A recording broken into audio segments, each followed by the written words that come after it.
Milwaukee. Postseason baseball continues on TBS. The roof is closed, but Miller Park still lit up for baseball. They're hoping this will not be the final game as they're ready to blow the roof off this place tonight. This National League Championship Series coverage on TBS is presented by the new Capital One Cash Card. It is Game 6 of a best-of-7 series. The Milwaukee Brewers and the St. Louis Cardinals. The Cardinals leading 3-2. And hi, everybody. We welcome you from Milwaukee, Wisconsin. Brian Anderson along with Ron Darling and John Smoltz. Great to have you with us. This one's coming right down to the end. It is an elimination game for the Milwaukee Brewers. And Ron, as for the St. Louis Cardinals, it was deemed impossible that they might even make it to the postseason. Maybe improbable that they get by the Philadelphia Phillies, but here they are on the brink of a World Series. Well, when you look at the games in the series so far, it's really a race to 5. The Cardinals have done a little better job to take that little lead. The key, though, really, in the first 3 innings, the St. Louis Cardinals have outscored the Brewers 14-5. So they've gotten a lot of big hits from their offense. But the key for the Milwaukee Brewers, if they're going to get this to a Game 7, at some point they're going to have to win the Braun-Dotel matchup and the Zepchinski Fielder matchup. They've faced them 4 times, 4 strikeouts. They're going to have to get a big hit against the righty and lefty respectively if the Brewers are going to move forward. Well, the Brewers are certainly comfortable in their home ballpark, and as you can hear, John Smoltz, this is a place where they like to play the best home record in all of baseball this season. Tonight, the Brewers are going to give the ball to Sean Markham. He's the Game 6 starter. He's been the guy that has pitched them here all season long. Well, this is really about redemption, and what I mean by that is each pitcher has had a rough start in the postseason. It started with Gallardo winning Game 5, giving Wolf an opportunity to redeem himself. He did that, won that game, and now he's given Markham a chance to redeem himself. What Markham's hoping to do is come full circle and give the ball to Gallardo in Game 7. Markham's arguably been one of their best pitchers all year. You look at the numbers, some question is whether he should even be pitching this game. He's just going to have to do a better job of mixing speeds, mixing pitches, keep the hitters off balance, and then he could possibly give the ball to Gallardo for a Game 7. Well, the Brewers are playing without a net. It is win or go home. Meanwhile, the St. Louis Cardinals have Chris Carpenter ready. They'd love for him to start Game 1 against the Texas Rangers in a World Series. Stay with us. Game 6 coming up next.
It is a cool night here in Milwaukee, 54 degrees outside, but they've got it sealed up tight.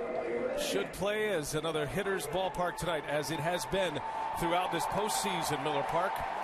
And a sellout crowd, a live wire crowd, and the Brewers are hoping to push this to a Game 7 to take advantage of their home field advantage. The fourth member of our team, Craig Sager, he is standing by down below. Craig? Well, for the past 48 hours, there's been a lot of buildup to the special guest the Brewers promised would be here tonight to throw out the ceremonial first pitch. It may not be what baseball historians were expecting, but here's Sully from Monsters, Inc.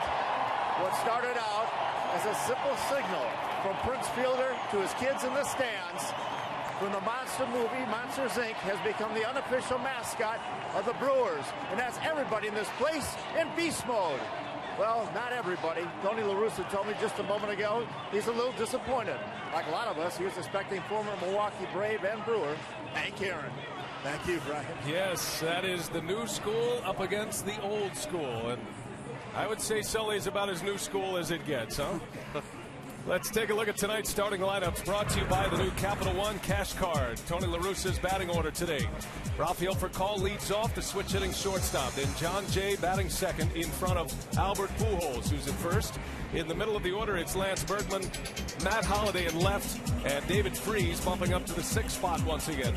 Bottom of the order, Yadier Molina, Nick Punto at second base, and Edwin Jackson, a very good hitting pitcher, very athletic pitcher, batting ninth. And that starting nine, John Smoltz will be facing Sean Markham, a 13-game winner during the regular season. As you mentioned, he was one of the Brewers' best all season, and now he gets a chance to extend their season. He does, and hopefully he can learn mistakes he might have made in going a little too fast and throwing too many of the same type speeds to these hitters. You're going to really have to be good and let the count determine whether you strategically walk somebody or not. He's got to mix and match. He stays out of the strike zone, but on the flip side, St. Louis does not swing too many times outside the strike zone. So Sean Markham ready to go to work against Rafael Furcal. And Ron, a less is more pitcher who is pitching in a very amped up, hyped up environment here today. That'll be a key early for him. He's going to have to take a lot of deep breaths and just remember not to be a thrower, to be a pitcher today. Move the ball in and out, and as John said, change speeds. Furcal standing right on top of home plate. Takes strike one. Off we go at Miller Park. Rafael Furcal with 3 leadoff home runs against the Brewers this season. 2 of those came against Gallardo. He's a free swinger early in the count. Good thing they put a chalk stripe down for Rafael Furcal, because he is practically standing on the plate in this matchup against Sean Markham. This is a little different look for Furcal to start a ball game. Only time as a hitter that you can stand right on the plate like that is when you don't believe a pitcher can beat you inside with his fastball. Quickly 0-2 on Furcal.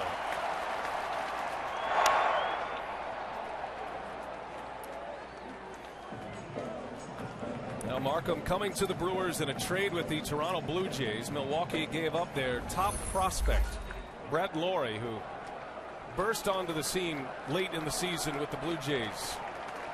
To see Markham's numbers, most of his success was on the road tomorrow night. If the Brewers win, we'll do it all over in prime time tomorrow night, and a great matchup with Chris Carpenter and Giovanni Gallardo. The Cardinals would just as soon have Chris Carpenter start game 1 against the Texas Rangers in the World Series on Wednesday.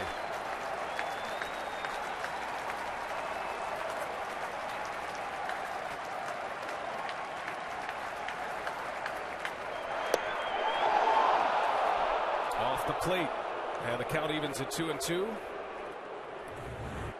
Well, this is what he's going to do all night, or at least that's the plan. He's got to find ways to get maybe an inch or two off the plate, see if the Cardinal hitters will be aggressive early on. Of course, that's been the story of the series.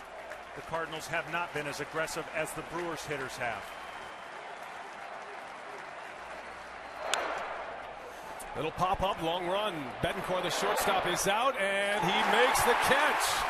This one starts with a bang tonight. What a play by the Brewers shortstop to get us started. Well, after playing probably their worst defensive game all season long with 4 errors. It's Betancourt that starts this game for the Brewers with a fantastic play. Over the shoulder catch, just beating Hairston to the spot, and it looked like it might have been a fair ball.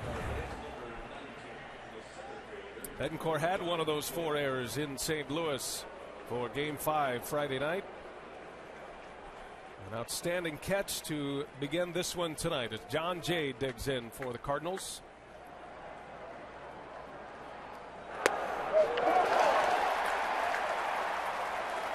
Sean Markham has about 3 innings to determine or give his manager an idea whether or not he's got what it takes to go deeper into the game. In an elimination game, you don't have the freedom of a regular season game to make a few too many mistakes. So it's a lot of pressure in the first couple innings. Line drive to left. That's down for a hit. John Jay singles with 1 away.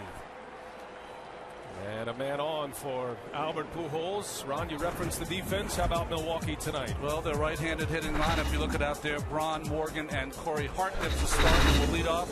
Hairston, Betancourt, Weeks, you can see 3 errors in the series so far. Fielder and Lucroy. Ricky Weeks hobbled by an ankle injury, has not been free and easy like we saw from him during the regular season that made him an all-star this year. Defense certainly a question, but Ron Renicky addressed that by saying, we don't say a word about it. These guys know what's at stake here tonight. And now a big at-bat early for Sean Markham as he deals with Albert Pujols with a man on. I don't think from a crowd standpoint, from a team standpoint, has there ever been a more important first inning to put up a goose egg. This crowd is just waiting to roar, and they're holding their breath, hoping that they can get off to a better start than they have the last couple games. Remember the second game where you had Albert Pujols' heroics. It was because Jay had 3 hits in front of him that game. Well, this great run by the Cardinals through the Phillies, through Milwaukee here at Miller Park. As they played on the road, they've been able to score first. As a matter of fact, they've scored the first run in each of the first 5 games in this postseason series. No team has done that in each of the first 6 games in a series. First team since '88 to do it. Gotta go back to the Dodgers. As Jay takes off, swing and a miss, throw to second. He's short, and Jay steals second base. A good throw, had a chance to get him, but John Jay swipes second base and now in scoring position. Boy, that could have been a huge throw there for Lucroy. Didn't get the greatest jump, kind of a hit and run almost, and that one-hop throw, if it was a good throw, easily would have had Jay at second base. Tough play for Ricky Weeks to handle. Well, you almost have to think that it was a hit and run, because typically when Pujols is up, I don't know many times as hot as he is that you steal a base and leave a base open if the pitcher's got a count going against him. The Cardinals scored first inning runs the first 3 games and then scored in the second inning in games 4 and 5. And they are threatening early here tonight with Pujols at the plate. Pujols had some success against Sean Markham. We take you back to game 2. Markham in the Blues, and Albert Pujols got him quickly. A home run for Albert Pujols. That was a 2-run shot in the first inning. Markham gave up 5 earned runs in 4 innings that night. You see the numbers for Pujols with runners on. He's 6 for 9. I would not throw him another strike in this at bat. There's no reason to throw him another strike. Now, if Pujols wants to swing at one, his choice. And he does chase one off the plate, fouls it into the seats. Well, that has been the one thing this series. Albert has had a good series, but when Milwaukee has executed its pitches and even thrown the ball off the strike zone, he's not been as patient as I've seen him in the past, so he can be pitched to. That's a lunging kind of swing that you usually do not see on a 2-1 count from Albert.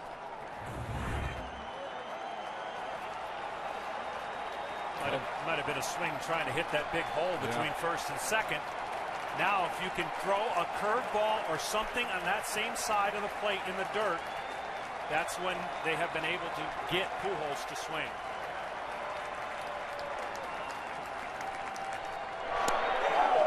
Oh, it didn't miss by much. Markham coming in on the inside corner. It's Mike Winters calling the balls and strikes tonight, the home plate umpire. Well, this is a kind of a backup that he would have liked to have gotten the strike call. Hitters in the postseason are hitting 389 against Markham when he gets the 2 strikes, so he has not been able to put hitters away like he did during the regular season. I don't know about you, John, and I know that Lucroy and Markham with people on base are taking even longer, but Markham to me looks like he had a plan, and that was to take his time between pitches, make sure he didn't jump at the hitter.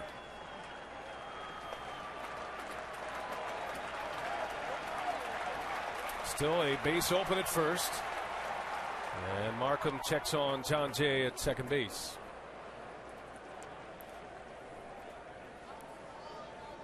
Jay with a single and a stolen base, putting the pressure on Markham and the Brewers in the very first inning here tonight. Here's Brewer skipper Ron Renicky and checking Tony La Russa. These two managers eagle-eyeing the other, looking for any advantage they can come up with.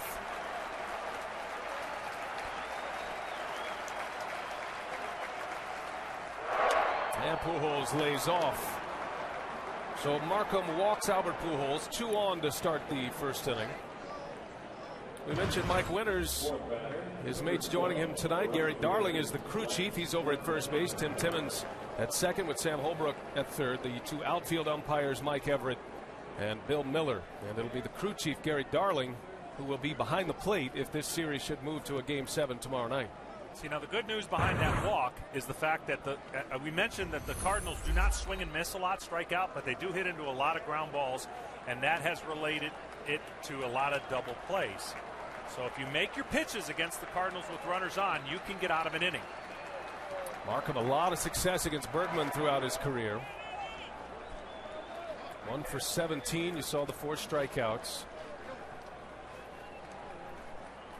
Tony La Russa has flip-flopped Berkman and Holiday in his lineup, depending on the game. He had David Freese hit cleanup behind Pujols in Game 4 against the left-hander Randy Wolf, but it is Berkman in that spot tonight with Holiday on deck.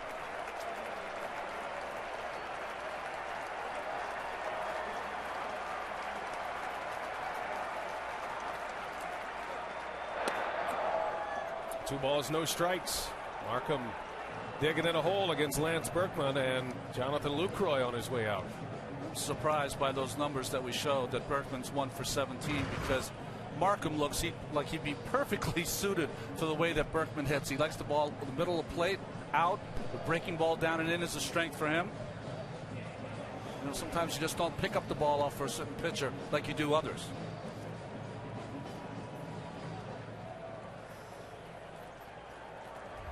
Some tense moments early at Miller Park. This is a first inning that feels like a 9th inning.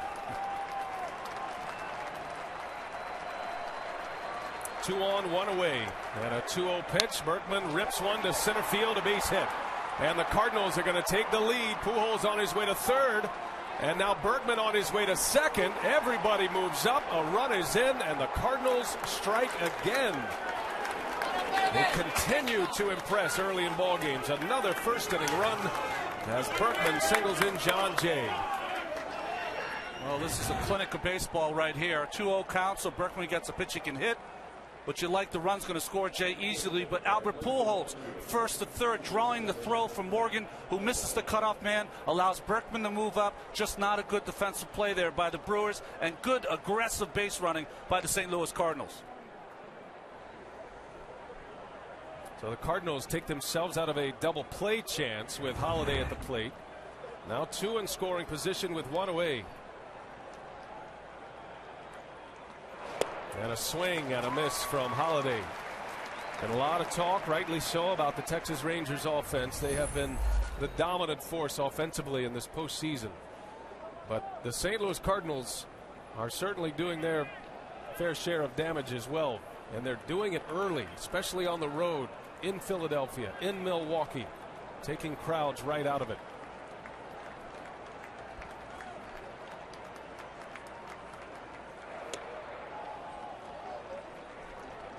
Now it is a short leash, and LaTroy Hawkins already loosening in the Brewers bullpen in the first inning. He probably was on this other training table getting his arm rubbed the same time Markham was. which had to be a little unnerving for the 29-year-old starter.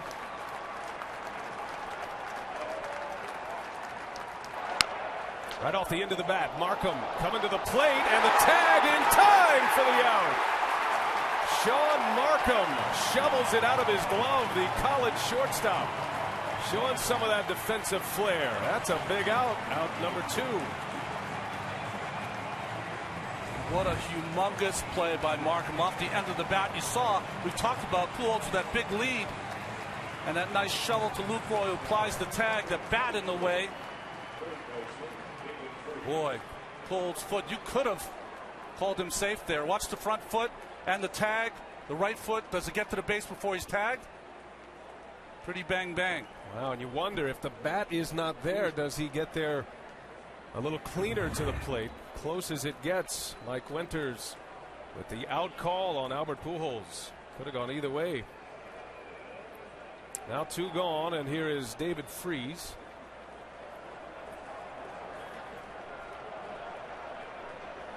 First and third for the Cardinals. And Freese launches one to left. Back is Ryan Braun at the wall, and there it goes. A 3-run home run for David Freese. Yeah!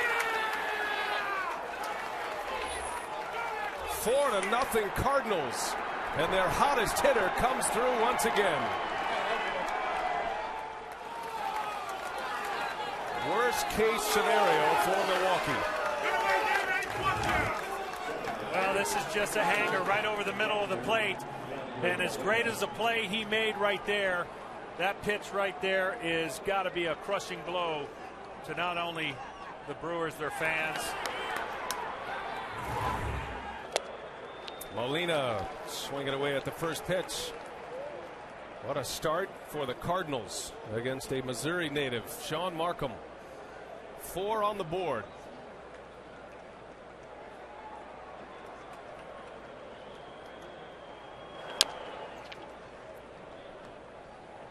Oh, and how this ballpark has quieted down. It is like a golf tournament out here right now.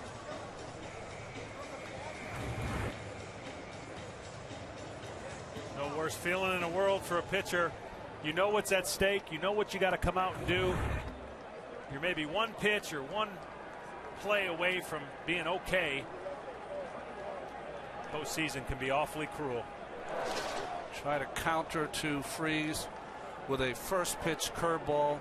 You hang it, and now David Freese, this postseason, is 7 for 9 with 10 RBI hitting on the first pitch. Freese now with 14 runs batted in the postseason combined, and 9 of those ribbies coming in this series. And the Cardinals here at Miller Park in this series have scored 7 first inning runs. And in every game in this ballpark in this series, they've scored in the first inning.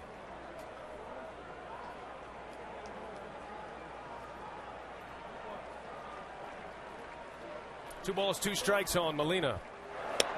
Count goes full. Could be Markham's last hitter.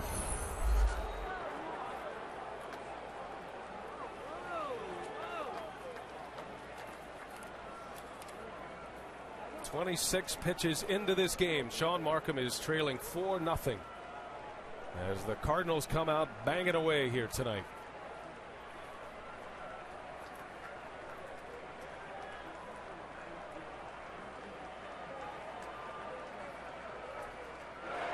And a swing and a miss. Side retired. What a start for the St. Louis Cardinals. 4 in the first.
4 in the first. They made it hold up for a victory behind Chris Carpenter.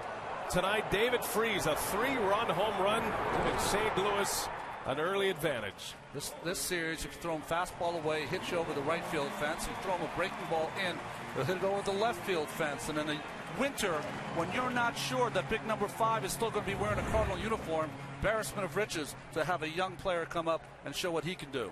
He has been the Nelly Cruz of the St. Louis Cardinals in this LCS and adds a big home run to the ledger. Now Edwin Jackson is on the mound, pitching with a lead.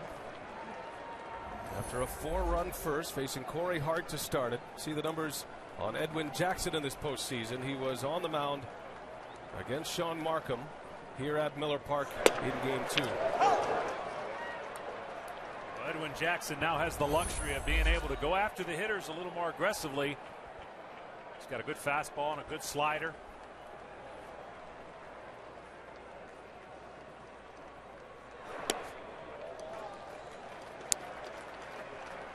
Now Corey Hart back in that leadoff spot. Hart on Friday night had 3 hits. He was 3 for 4 with a run batted in. As the count evens at 2 balls and 2 strikes. Edwin Jackson traded from the Blue Jays, technically been pitching for the Chicago White Sox. In a paper trade to Toronto, and Toronto turned him right around, shipped him to St. Louis at the trade deadline. Has appeared in uniform for 5 different teams, his own version of the Jackson 5. They've traded 6 times, has Edwin Jackson. You know, a lot of times you get into a series like this, you have a team motto. Let's get into their bullpen. Well, they haven't really even done much to get in their bullpen, but the bullpen has come in and done a great job for St. Louis. Corey Hart into center field, way back there. John Jay at the wall, and that one's gone. A leadoff home run for Corey Hart, and the Brewers are on the board quickly.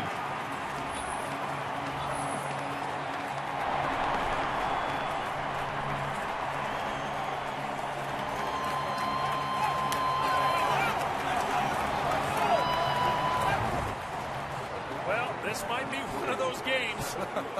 You never know. Fastball that goes back over the middle and he just tees off on it.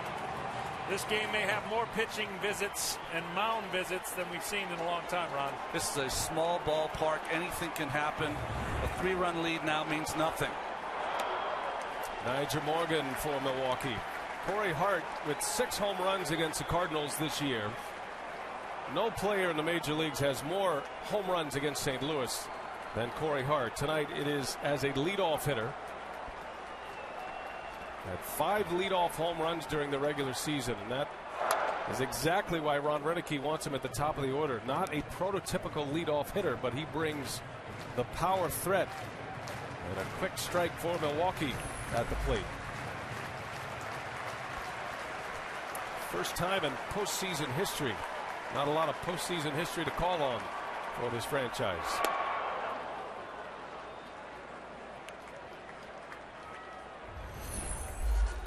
Nigel Morgan is 2 for 10 in this league championship series. Been down offensively in the postseason, but did have the hit that sent the Brewers to the LCS.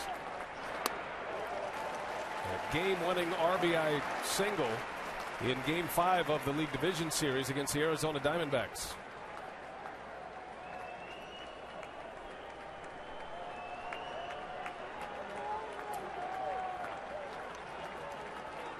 Two and 2 to Nigel Morgan. On the ground, backhanded Punto. Out number 1. Well, you've seen Hart and Morgan. Let's take a look at the rest of the starting lineups, brought to you by the new Capital One Cash Card. Hart with a home run. Nigel Morgan back at his customary 2-hole. Then you've got Ryan Braun, Prince Fielder, and Ricky Weeks, a trio of all-stars there. Jerry Hairston hit 6th. The bottom of the order for Ron Renneke is Betancourt, Lucroy, and Sean Markham. Never has there been a game, probably there's been a few of them, but it's important where everybody that came to the park that could pitch knew their responsibility could be moved up really, really fast. everyone was ready to pitch from the very first pitch of the game, and we've already seen the effect of what happens. The Brewers got a guy warming up in the bullpen. Looks like he's going to come in. No sneakers today. Everyone's in spikes. Right. Typically, you wouldn't see LaTroy Hawkins come into a game. He wouldn't even be in the bullpen until the 4th or 5th inning, yet he was warming up in the very first inning as Ryan Braun takes a big cut. Well, if the Brewers are going to plow their way back, they're going to have big contributions tonight from Ryan Braun and Prince Fielder.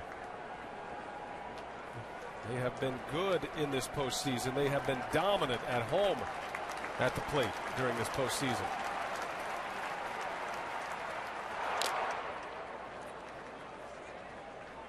Pretty severe splits for the two big sluggers, Braun and Fielder. Look at the home numbers. A .500 batting average for the two, 5 home runs. All of the home runs for the two have come here at Miller Park, and 13 RBIs compared to just 2 on the road this postseason. 2 games in Arizona and 3 games in St. Louis. Jackson strikes out Braun, out number 2.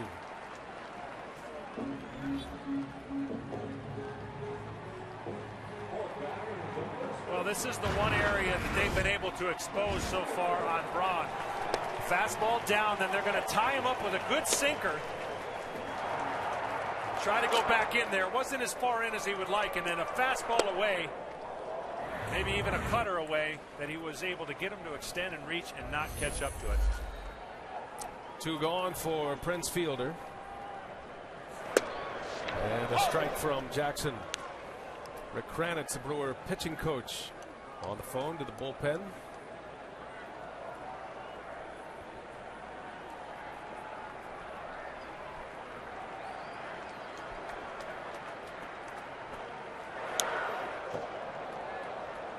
Well, if the Brewers are able to come back in this game, a lot of it has to go to their manager, Ron Renicky. When asked today, did he speak to his team before this big game, he said, no, I don't need to speak to my team. They know what to do. They're coming off a game where they did not play well.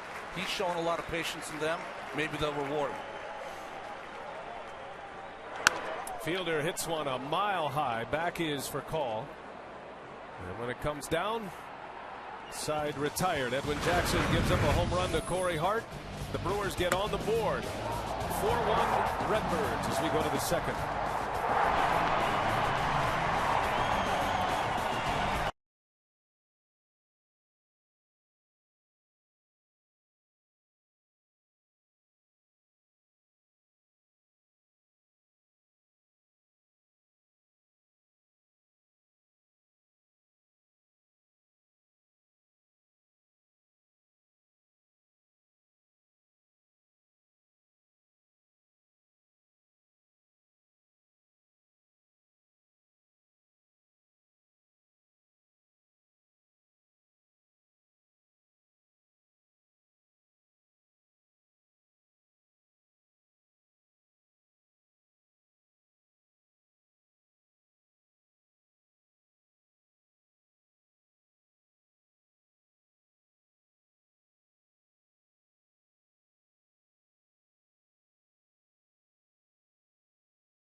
Tonight, 4-1 is our score as we head to just the second inning, and this National League Championship Series coverage on TBS is brought to you in HD by BMW, the ultimate driving machine.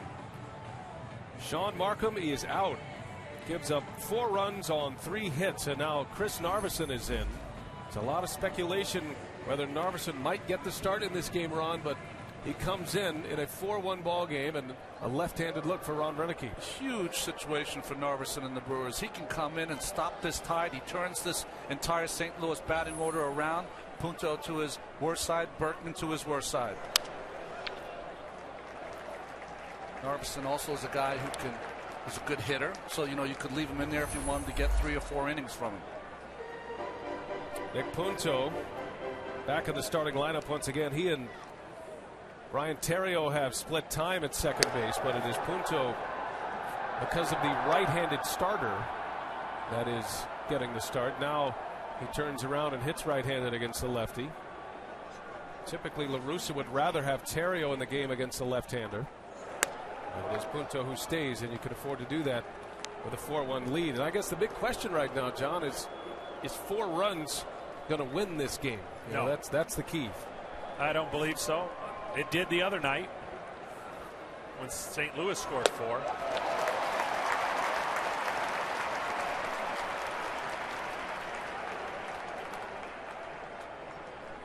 Cardinals scored 4 runs in the first inning on Wednesday night. That was game 3.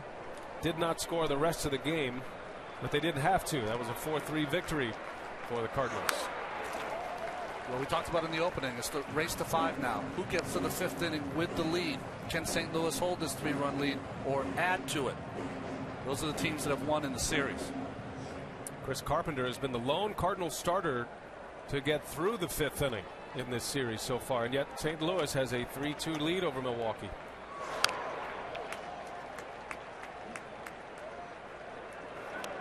Now, the one thing we saw with Randy Wolf on the mound for the Brewers in game 4, just the left-handed arm disrupted the Cardinals just enough. Wolf had the best performance on the mound in this series of either team, when 7 innings, gave up just 2 runs. Narveson's a back and forth kind of guy. He'll throw under the hitting speed. And what I mean by that, throws a lot of changeups, a lot of big curveballs. He really pitches backwards. He'll surprise you with the fastball now and then.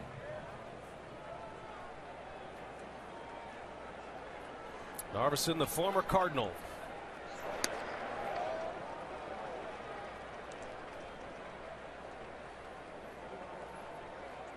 Well, St. Louis last 7 games here in this ballpark. As good as the Brewers have been at Miller Park, the Cardinals have won 5 of the last 7 here.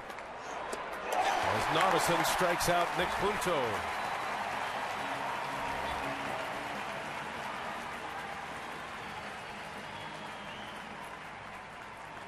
Well, in the playoffs, how you play at the end of the year can make for some strange bedfellows during the postseason. If you think about Philadelphia, that swept Atlanta. That ensured that they would play the Cardinals at the end of their year. And the Brewers only went 1-6 down the stretch against the Cardinals. And that's the reason they faced them here tonight. Big cut by Edwin Jackson. Good hitting pitcher who had a hit in his last start here at Miller Park.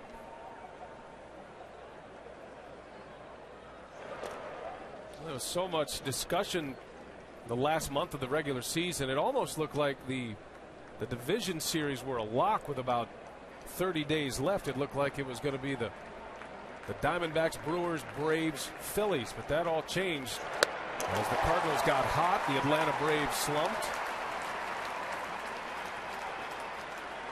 Even the most diehard Cardinal fan couldn't have expected the Cardinals to end up in the postseason this year. Not only are they in the postseason, they knocked off the Phillies. And they're a win away from the World Series as Narveson strikes out. Edwin Jackson, back-to-back Ks.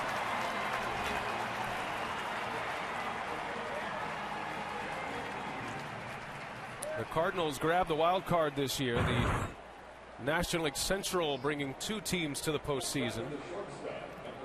On August 25th, after games that day, St. Louis 10.5 back of the Atlanta Braves, and then the final standings didn't even need a play-in game. Cardinals won it outright. Headed straight to Philadelphia after a win against the Houston Astros.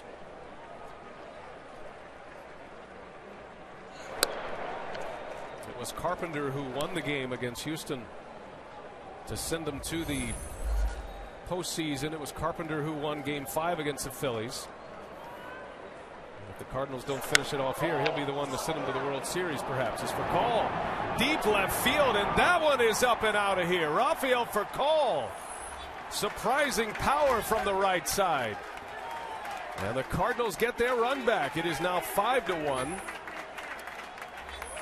A 2-out bomb by Rafael Furcal.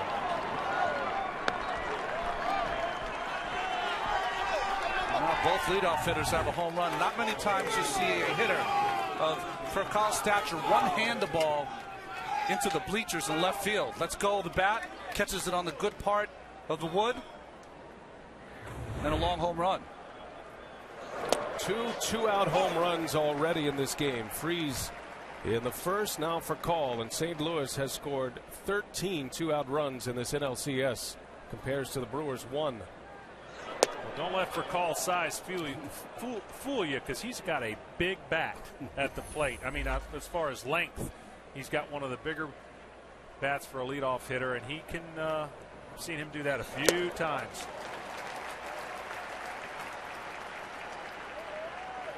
Furcal has done that a lot to Milwaukee this year. Hit 8 home runs during the regular season.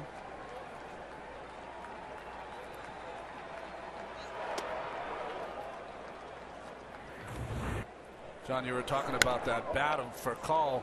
Most major league hitters 34 inches to 34.5 inches. His closer to 36.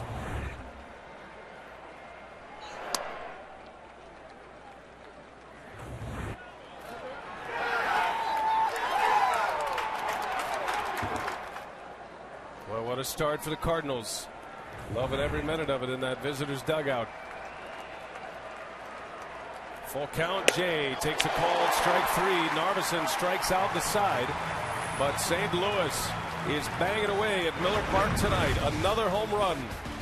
5-1 Cardinals.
Goodyear, everything Goodyear has learned, making tires that go the distance, inspires what they roll into yours. Goodyear, more driven.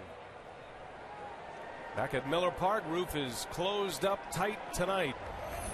And the Cardinals with a 5-1 lead as we go to the bottom of the second inning. A lot of damage early. Sean Markham pitched the first inning. Chris Narveson came on to work the second, gave up a home run, 2 for call. Now Ricky Weeks leading off against Edwin Jackson. The Brewers got a home run from Corey Hart in the bottom of the first.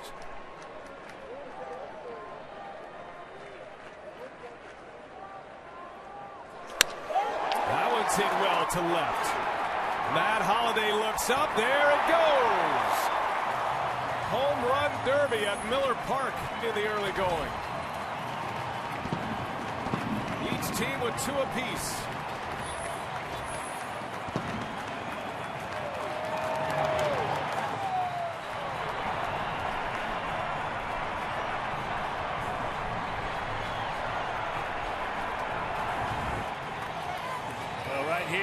Pitch over the middle of the plate, and this park and this team, both these teams will make you pay as a pitcher if you don't get the ball down at the knees.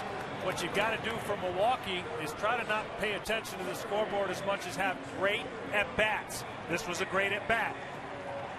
Work the pitcher's count, swing at the pitches you want to swing at, not the pitches the pitcher wants you to swing at. To include the postseason, Milwaukee has 61 wins here. They play their best ball here. Jerry Hairston Jr. takes a strike from Jackson. Ricky Weeks with his second home run, both coming against Edwin Jackson. His last 2 at-bats against Edwin Jackson have been home runs. Hit a 2-run shot off of Jackson in game 2.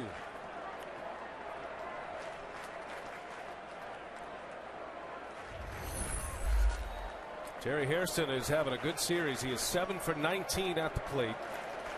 And one of the more consistent hitters the Brewers have had, both home and road.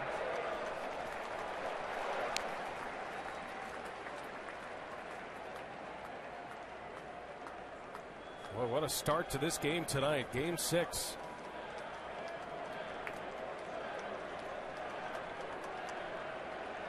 Four home runs already. As Hairston cannot check his swing. And a ball and 2 strikes on the Brewer third baseman.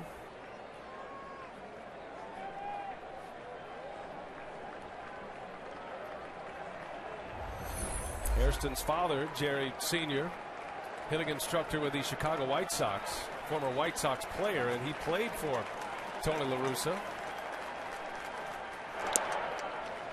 Jerry said he remembers as a kid being the one running around the clubhouse, antagonizing the young White Sox manager, Tony La Russa.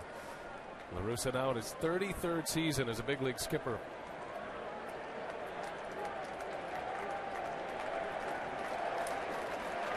Two and two to Hairston. And a dive for call to his feet. Throw to first. Hairston is in there. And might have hurt himself.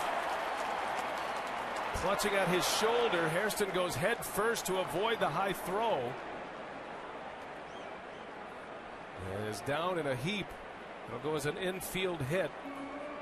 And now we will wait and watch to see if Hairston will be able to stay in this game.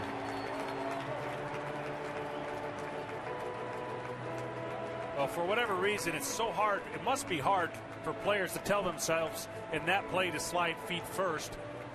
A lot of guys go in head first, and this one mainly to do, Ron, because of the throw.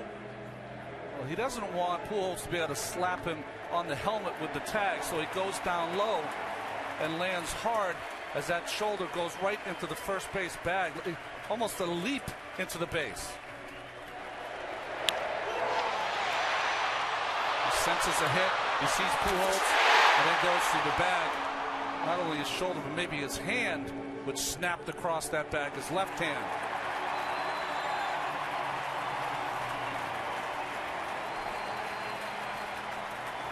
Well, Hairston is going to stay in this game. The athletic trainer's back to the dugout. He has talked his way in, so he will continue.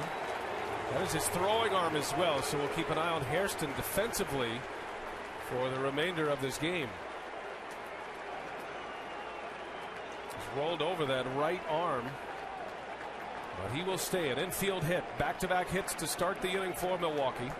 And here is Yuniesky Betancourt.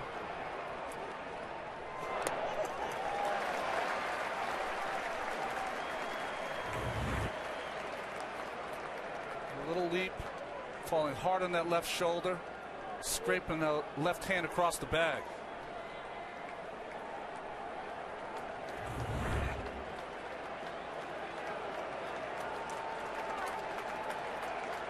Edwin Jackson has already given up 3 hits. 2 home runs at this point.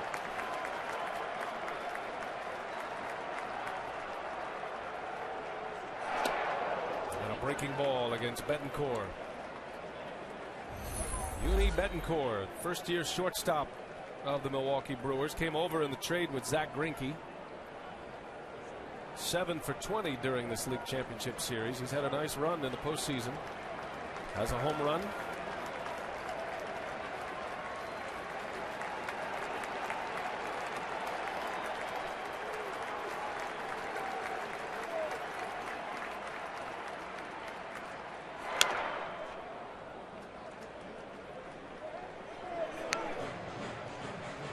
St. Louis are jumping on top here, 5-2.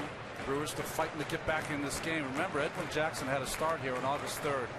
In 7 innings, he gave up 14 hits and 10 runs. So he doesn't have great memories pitching here, and the Brewers have great memories hitting against him here.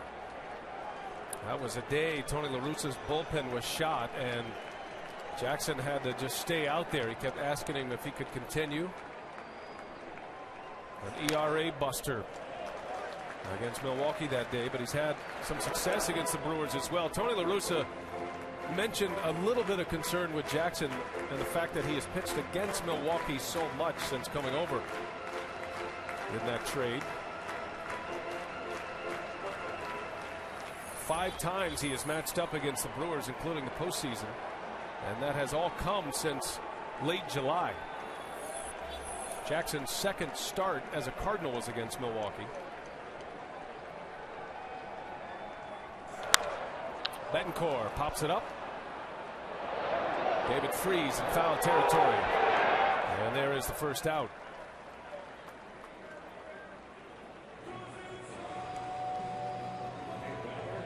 I saw an impressive offensive display yesterday from the Texas Rangers as they took care of the Detroit Tigers. Congratulations to Ron Washington, John Daniels, Nolan Ryan, and their staff as they head to the World Series for the 2nd consecutive year.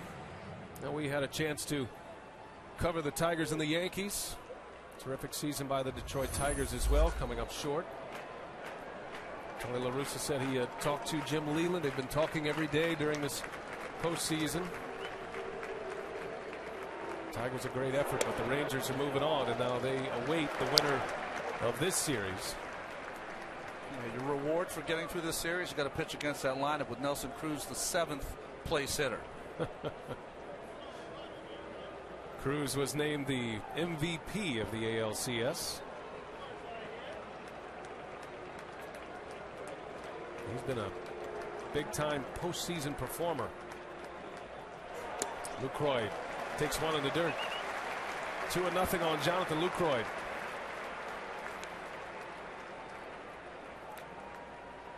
Milwaukee has the pitcher spot coming up next. Narveson, a good hitting pitcher, is in the on-deck circle. You wonder, though, if Lucroy gets on somehow, if Renicky will make another change.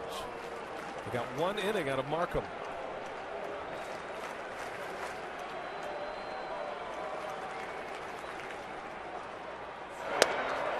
You mentioned that game that he had against the Brewers, and he changed his delivery after that game.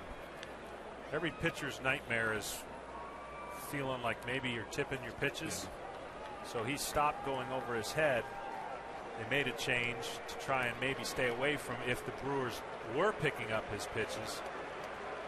So constant adjustments by pitchers, not only in game but after game sometimes, when the results were pretty bad. And I think Duncan and his staff that work with the pitchers are as good as any in baseball at identifying their own pitchers tipping whether they're throwing a breaking ball or a fastball.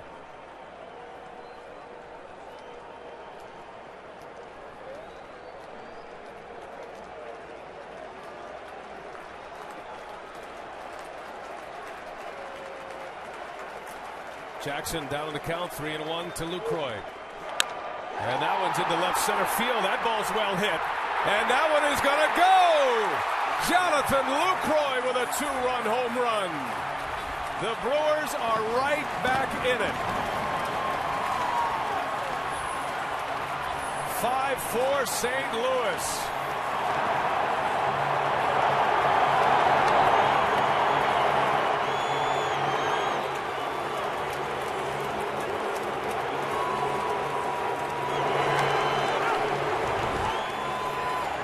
Just fastball right down the middle and down. Lucroy has good power. Line drive that gets out of here in a hurry. This is the launching pad here in Milwaukee.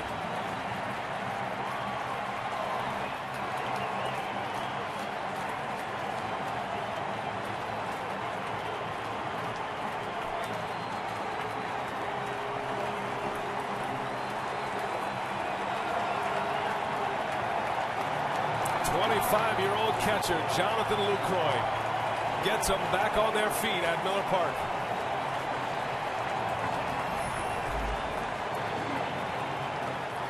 At 12 home runs during the regular season. The Brewers get a 2-run home run out of the 8th spot of their batting order.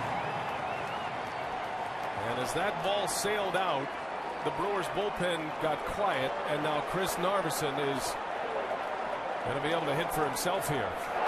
No change necessary for Ron Renicky. You know, early on, it just hasn't been a life on his fastball. It's almost been the fastball in the strike zone, and he doesn't have that extra giddy up. And then, of course, that affects his slider. But they've taken advantage over a lot of pitches over the middle of the plate that are not beating the barrel of the bat at all. Narveson is a very good hitting pitcher. Hit over 300 last year. And he takes a strike, 1-2 on Chris Narveson. Narveson hit 163 during the regular season this season. Drove in 5 runs, had a couple of doubles.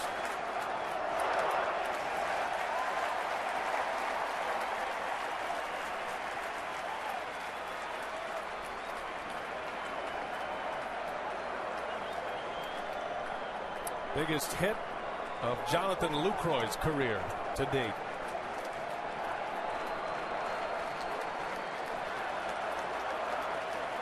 Two and two on Narveson.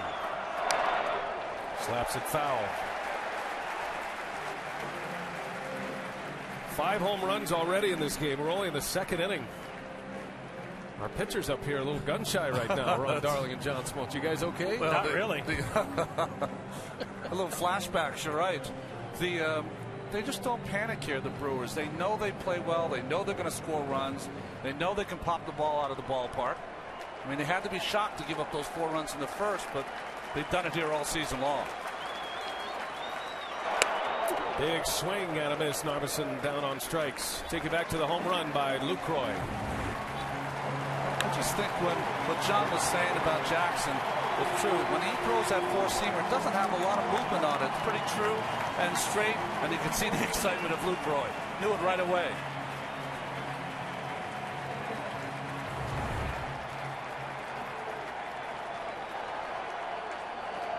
The most home runs combined in a league championship series, 7. It's happened on 3 occasions. The Marlins in 03, the Mets in 06, and the Phillies did it in 09. We've had 5 already, and a lot of baseball to be played.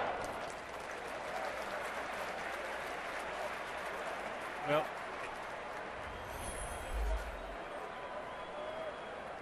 two more, and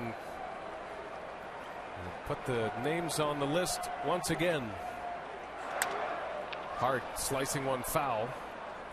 Corey Hart has one of the 3 Milwaukee home runs. He homered in the first inning against Edwin Jackson. This is how the Brewers' day offensively began.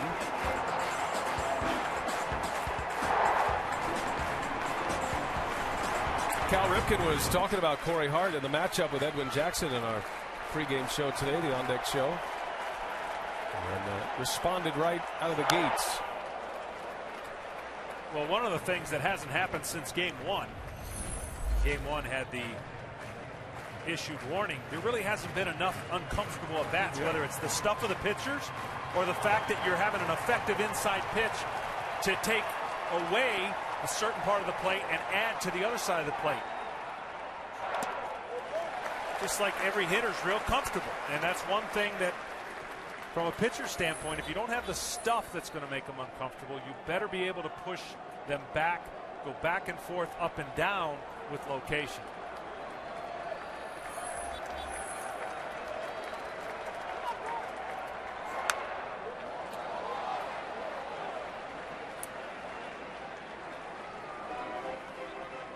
Now we welcome you from Milwaukee, Wisconsin. If you're picking us up, Game 6 of the National League Championship Series. A jam-packed ballpark. Roof is closed tonight. It is loud in here. Brian Anderson with Ron Darling, John Smoltz, Craig Sager. Hart breaks his bat. Little flare, long run, and Bergman lays out, and he makes the catch. Lance Bergman. A diving catch to end the inning. But a productive inning for Milwaukee. Week started at a solo shot. Jonathan Lucroy brings the Brewers within a run.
Cardinals in May. No.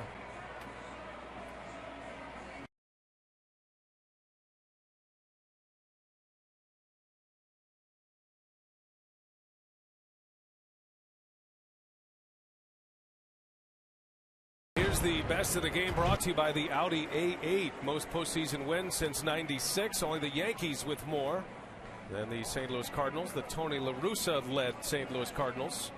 45 victories in the postseason. Tony La Russa has been to the World Series 5 times. While the Cardinals, as a franchise, 10 World Series titles. They've won 17 National League pennants. And that is what is on the line here tonight for St. Louis. With one more win, they advance. Chris Narveson back on the mound. He starts his second inning of work. Gave up a home run, 2 for call in the second. Albert Pujols leads off. He'll be followed by Berkman, then Matt Holliday.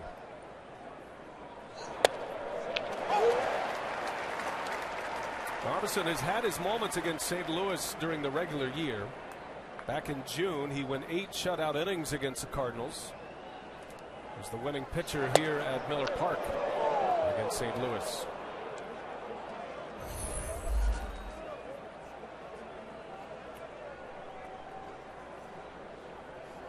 A big-time postseason performer, Albert Pujols. He performs no matter what the stage. 9 for 19 in this series, with a home run and 7 runs batted in. 5 of those came in one game. And 5 RBIs in game 2, and a 4-hit game for Albert Pujols.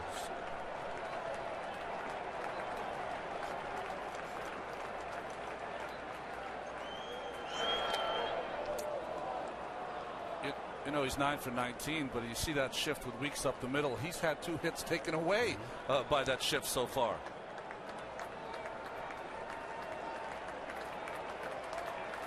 Full count to Pujols, starting the 3rd inning. Chased 1. Well, you know it's been an amazing series when you and pitchers have not had their way, but Narveson leads the Brewers staff with strikeouts. You would never, in this series, you would never predict that could have been the situation. And that's with 1 inning. He struck out the side of the second. No. Pujols lines one deep to left, and there goes another home run. Albert Pujols goes deep, gets into the act. 6-4 St. Louis.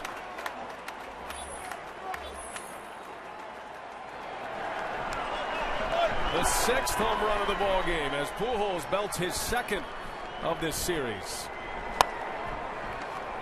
Well, occasionally when you watch Albert Pujols, when you throw that high pitch high in the strike zone, it's almost fence high for him. He just dropped the head of the bat on it, and it gets out of here quickly.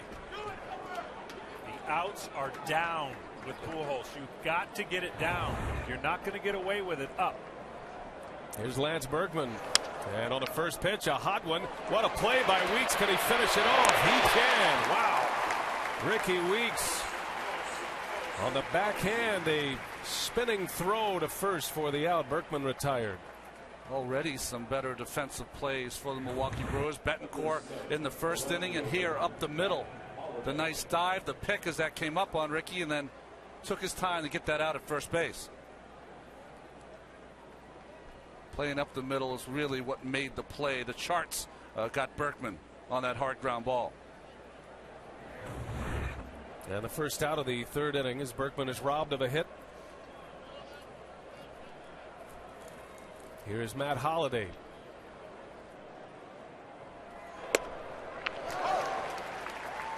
All series I've been talking about shutdown innings. I ain't talking about it anymore. There's no such thing tonight. It isn't. It's not happening. No zeros on the board. Runs have been scored in every frame so far today as Holliday bangs one through the hole. Matt Holliday with another hit. Well, he is really starting to come on at the plate just in time for the Cardinals. Now 9 hits in this series. Well, coming into tonight's game, the starters ERA in League Championship Series, Detroit had a 5.35, St. Louis 6.04, Milwaukee 6.18, and Texas, which is in the World Series, 6.59 by their starters. Who says pitching and defense wins you championships? I don't know.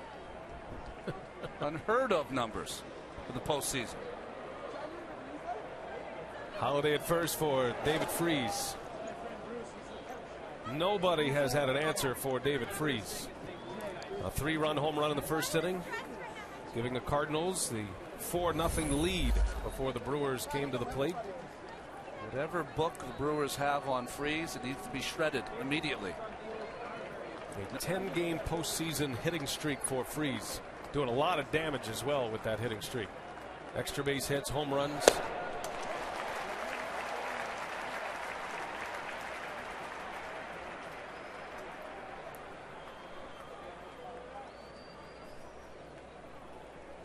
That home run by Freese in the first inning, his third of this league championship series. He's hit 4 in the postseason.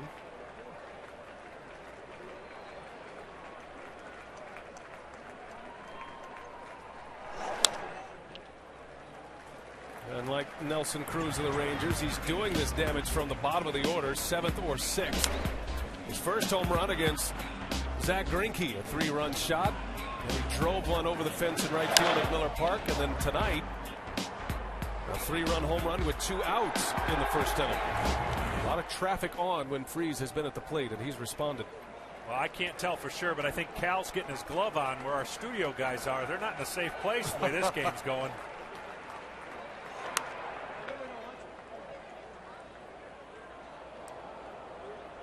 There they are. They might get one tonight. They're being chased around a little bit during batting practice.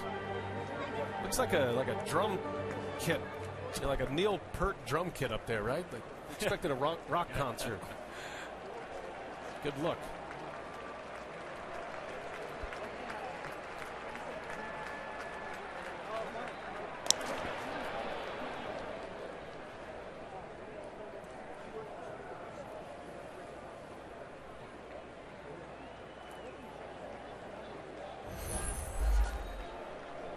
See where Freese ranks most runs batted in a single postseason. He's already at 14, tied with Pujols. With a lot of baseball to play yet. What a thrill for him it must be. Craig Sager had the report on David Freese a couple of days ago, earlier in this series. The hometown kid who quit the game, burned out by baseball, came back, was signed by the Padres. Eventually traded to his hometown Cardinals. He was involved in the Jim Edmonds trade that brought him to St. Louis. Battling injuries the last couple of years, but now he's healthy and leaving his mark.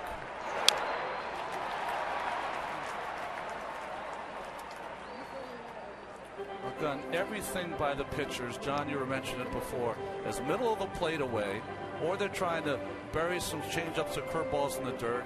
Not one fastball in called, not one fastball in off the plate to push the hitter away. It's really just half the plate that these hitters have to cover, and that's why we've had 10 runs early. Lucroy wants a changeup.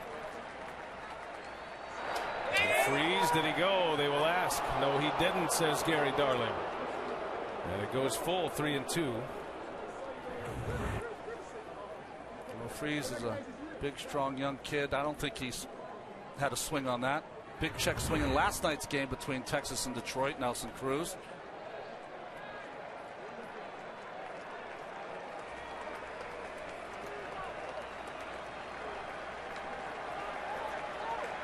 We'll see if the Cardinals have Holiday in motion here.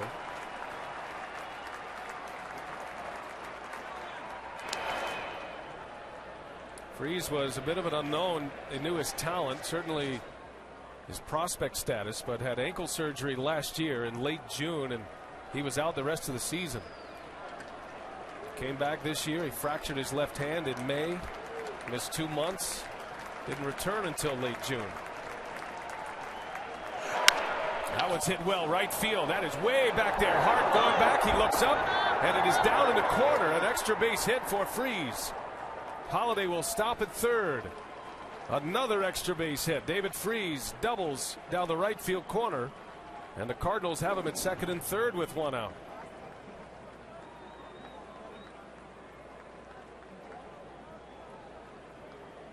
We are seeing a clinic on how to hit, foul off your pitches that the pitchers make and get one you like and go where the pitch is at. And that's exactly what these Cardinal hitters have done. And every time the ball goes in the air, you got to hold your breath thinking it might be gone. And that one was a few feet from another home run. So much power, pole to pole power as they call it. And with a base open at first, Yadier Molina will be intentionally walked. This is a good play by Ron Renicky. He's got to somehow try to get out of this inning by getting Punto to hit into a double play. But he's got the 8th place hitter, the pitcher's spot in the order. Molina's been one of the best hitters all championship series long. So good move by Ron. Ron Renicky was talking to us about some of the impact hitters in his Cardinal lineup, and one of the first names he brought up was Molina, who he says has taken the best at-bats in this series against the Brewers. Even though Freese has the numbers, he says Molina is the guy offensively that has turned the lineup over, and he's seen a lot of pitches. So a manager doesn't like to intentionally walk many batters, puts a man on. You know, when you think about the home run that Albert Pujols hit here earlier, the one thing about his swing is that he tries to keep his angle of his shoulder straight. And what he does is that instead of, you hear a lot of hitters say, want to square up the baseball. He's got those high elbows. He just drops that bat on the ball. His approach is to get directly to the baseball. So he has that high bat, drops it right high in the zone. And as John said, a little more difficult for him to get that head of the bat on the ball when it's down in the strike zone. Well, you know, the best way to hit a high fastball is to actually hit down on it. Doesn't seem possible, but that's what Pujols does better than most. A lot of guys would follow that back or maybe pop it in the air, but he just has that leverage and the mechanics that you're talking about that feast off of high pitches. McGuire earlier this year, well, this is his second year, as you see Ron Renicky talking to the home plate umpire. In his second year as the hitting coach for St. Louis, Tony La Russa has said the best thing that he does is that he remembers that it was hard to hit the baseball, although some seasons it wasn't for McGuire, and that he is good not only with the mechanical parts of the swing, but also very, very good in understanding his hitters. A bit of a delay right there. Jerry Hairston Jr. had gone back into the dugout, and that's why there was a hold-up as the meeting of the mound is concluded. And a big spot right here. Nick Punto at the plate, bases loaded, one away for the Cardinals. A run is in, and Punto lifts one in the air to right. Holiday, the runner at third. Here comes Corey Hart, and the throw comes all the way in. A play, the tag late. Holiday scores. Nick Punto executes a sacrifice fly at an RBI, and the Cardinals are up 7-4. In a game that looks like it's going to see a lot of scoring. Nice at bat by Punto to get the runner in, but it's another throw by the outfield of Milwaukee that's over the head of the cutoff man. This is pretty deep. The chances of getting him at home are not very good. Make sure you hit the cutoff man. You can get the guy at second base. Way over the head of Prince Fielder. Good slide by Holiday. Good call by the home plate umpire. 2 runs are in, 7-4 now, and Edwin Jackson, his night is over. The Cardinal starter is out. He'll be lifted for a pinch hitter, Alan Craig, and that means Ron Renicky is on his way to the mound.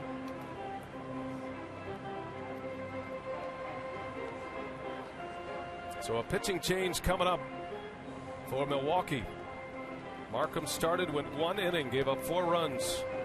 Narveson goes an inning and 2/3. It's going to be that kind of night.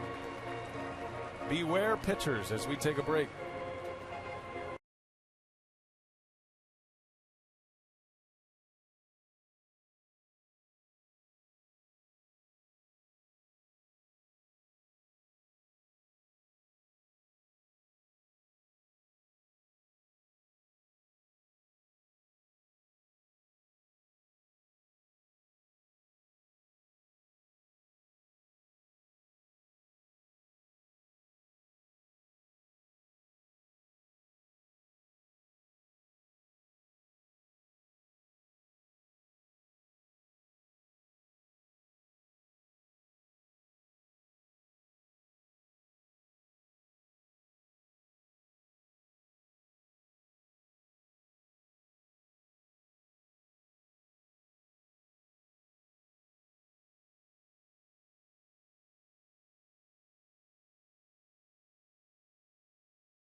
Championship Series 7-4 Cardinals, and they are threatening still here in the third inning. And a reminder, you can catch all the action of the 2011 Major League Baseball World Series beginning Wednesday, October 19th. Join the World Series debate at MLBFancave.com and follow the action on Twitter with the hashtag World Series. Legends are born in October. We check in with Craig Sager down below. Craig? We're talking about how the bullpen is always ready from the first inning in a game like this. I talked to Alan Craig before the game. I said, are you prepared to go into the game, and if so, when? He goes, listen, I can play about 6 different positions. I can pinch hit. I come to the ballpark every day with every glove ready for whatever position, do whatever it takes. He goes, you never take my job for granted. I have to work hard at it every day. And he said, I'm just happy to be here, and I will be ready. And he is ready early tonight. He's pinch hitting in the third inning, Alan Craig. Infielder converted to the outfield. But still a versatile piece for Tony La Russa. Second and third, 2 away. LaTroy Hawkins is the new pitcher. And a monumental at bat here for Hawkins with 2 away. John, you said pitch the first inning like to save. There's a save in every inning here so far for the Brewers. Much needed that Hawkins gets this out. Yeah, this would be a backbreaker for as much as Milwaukee has rallied. The crowd's still kind of in it. This would definitely, there's plenty of time for Milwaukee, but this would be a blow I don't know that they could come back from. Brewers got a 2-run home run from Jonathan Lucroy in the second. Scored 3 runs in the second inning to pull within a run. Cardinals have answered with 2 more here in the third and threatening for more. LaTroy Hawkins, a pitcher that normally works in the late innings, the 6th, the 7th, the 8th and 8th innings. Here he is in the third. And he was warming up in the first inning.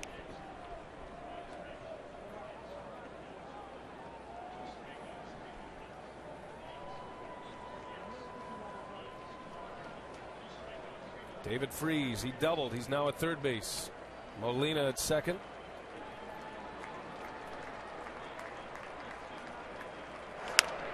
Big bouncer, and that's going to sneak through for a base hit. 2 more runs will score. The Cardinals keep the pressure on. 9-4 St. Louis as the pinch hitter Craig delivers with 2 RBIs.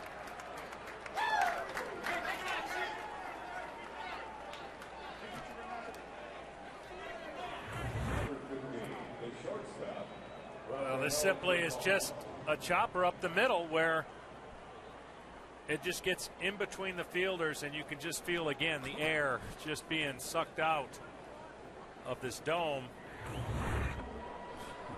Now 5 runs down. And the Cardinals still at it. Here's Rafael Furcal. Another chopper over is Ricky Weeks. Flips to Betancourt for the out. Inning over. The Cardinals with a big answer, and it starts with an Albert Pujols home run. 9-4. We go to the bottom of the third.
National League Championship Series coverage on TBS is presented by the new Capital One Cash Card. Cool night in Milwaukee, Wisconsin. And the St. Louis Cardinals have come in here to Miller Park. And they have put the pedal down against the Brewers. 9-4 is our score. 2 4-run innings already. A lot of baseball to be played. You never know the way this game is going. The Milwaukee Brewers can bang with the best of them.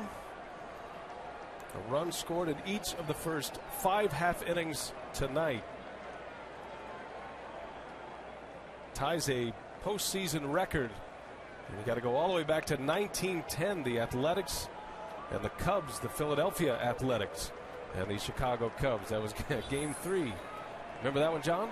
Well, I was going to say a little asterisk on that game. They left their field. They left their gloves on the field, right? You know, and the horses. Fernando Salas is the new Cardinal pitcher facing Nigel Morgan to start the 3rd. More offensive history made tonight. The Cardinals, the first team to score first in each of the first 6 games of a postseason series. No team has ever done that. And the Cardinals have been able to turn that trick against the Brewers in this series. Well, Salas is the right guy to have in there for the Cardinals. He's a guy that, although he was their closer for a good part of the summer, throws 3 pitches over for strikes, a guy who will change speeds, a guy who usually keeps the ball in the ballpark.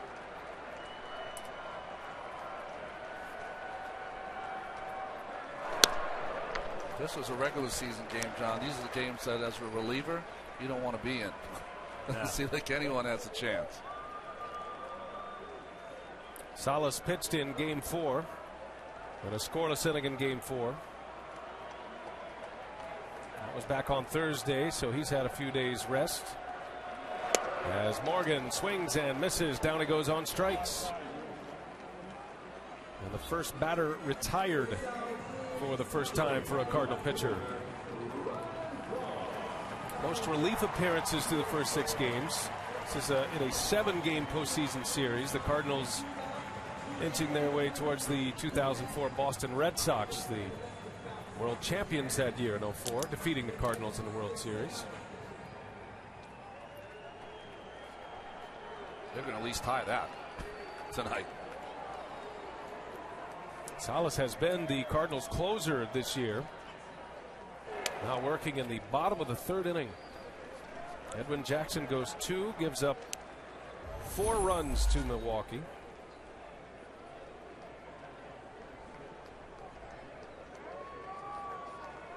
Braun was a strikeout victim in the first.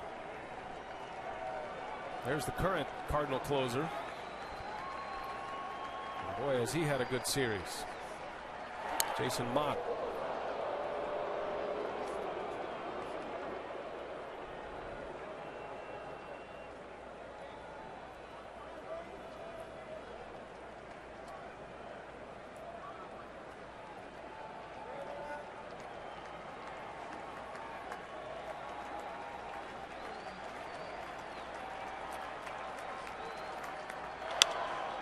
Pop up. Shallow center, long run for Jay. And he and Berkman collide. It's Jay who makes the catch for out number 2. No harm, no foul when you make the catch, but a dangerous play here. John Jay looked like he was yelling for the baseball, but Berkman got in the way.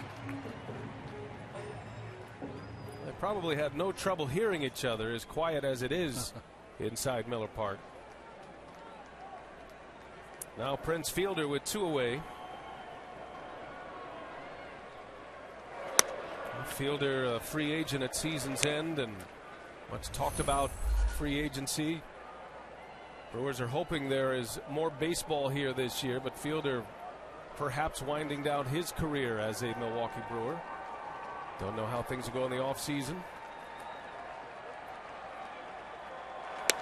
Doug Melvin, the Brewers general manager, said he would love for the Brewers to go to the World Series, win the World Series, and turn the card on Fielder, have a chance to re-sign him and keep him in Milwaukee.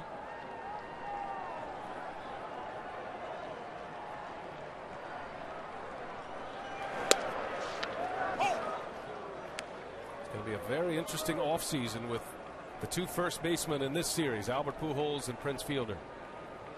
Two guys you have a hard time imagining in uniforms other than the ones they're wearing. More so with Pujols.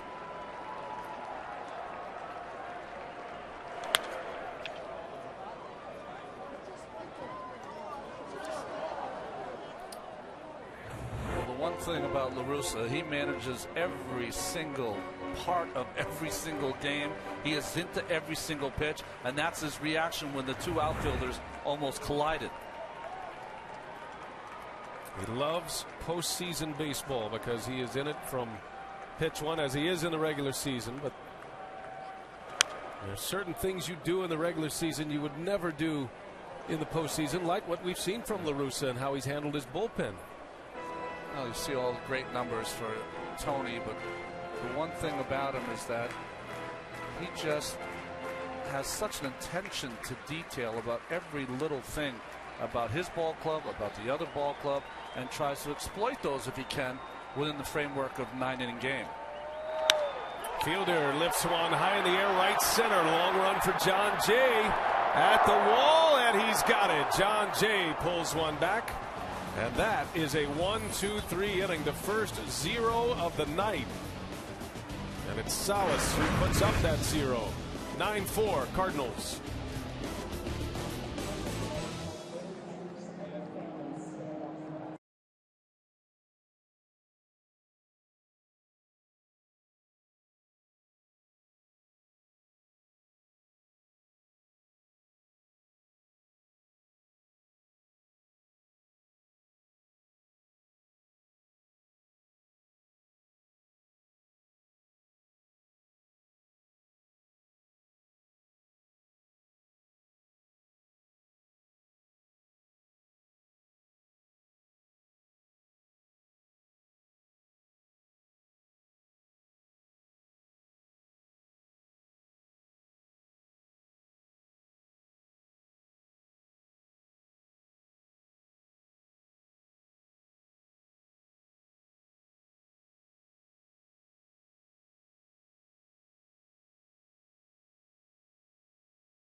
As the Cardinals lead at 9-4. One thing you never want to see, yet alone in a game 6, is that scoreboard right there is dialed up an area code, and unfortunately that area code is Milwaukee 414. Going to have to not turn it into a phone number and put a bunch of zeros after that. Yeah. 414. Very good, John. The Milwaukee area code, and the Brewers, with a run in the bottom of the first, they got 3 in the second to make it a 1-run game again. Cardinals had a quick answer. John Jay leads off. He'll be followed by Pujols and then Berkman. heavy hitting Cardinals. Already 9 runs, 8 hits in this game. Troy Hawkins, who gave up a 2 RBI single to Alan Craig in his first batter coming out of the pen, did retire for call to end the inning.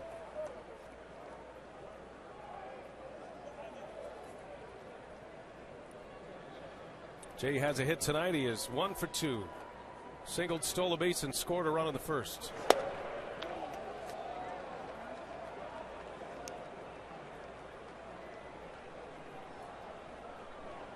Jay with the attempt at the bunt there. That is still a good play here in this ballpark where the ball's flying out. Still want to keep putting on runs if you're the Cardinals.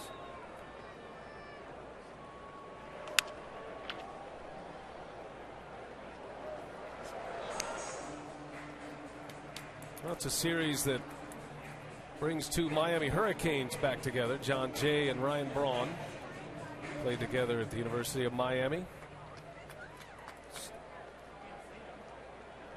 Fierce rivals, the Cardinals and the Brewers, but there are a few connections with these 2 teams.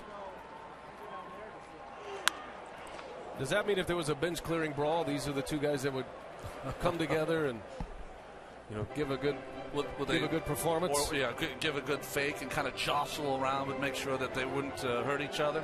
I'll bury my face in your back. I know those base clearing brawls. There's usually, you can't even recognize people out there. You're just going and trying not to get injured. Jay draws the walk. And a base runner for the Cardinals to start it. John Jay and Ryan Braun played together in the mid-90s at Miami, and it was a team that also featured Chris Perez of the Indians. Danny Valencia was on that team.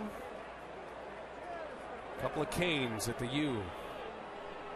John Jay was just coming in. Ryan Braun was on his way out, 2003 to 2005. Jay was there until 06. Interesting, Braun was a shortstop in college. Eventually moved to third base, drafted as a third baseman, now has turned into one of the elite players in the game as a left fielder.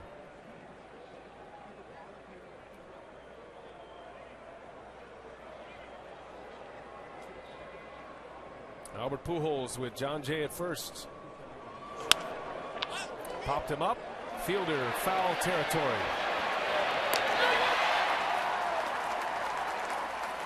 For a crowd who is dying to cheer about something, a pop-up from Albert Pujols will do for now. Well, they finally retired him. It was very interesting that was the same kind of pitch that he hit the home run off Narveson. The difference is Hawkins has about 5 to 6 miles an hour more than Narveson, so able to just beat the swing of Albert Pujols.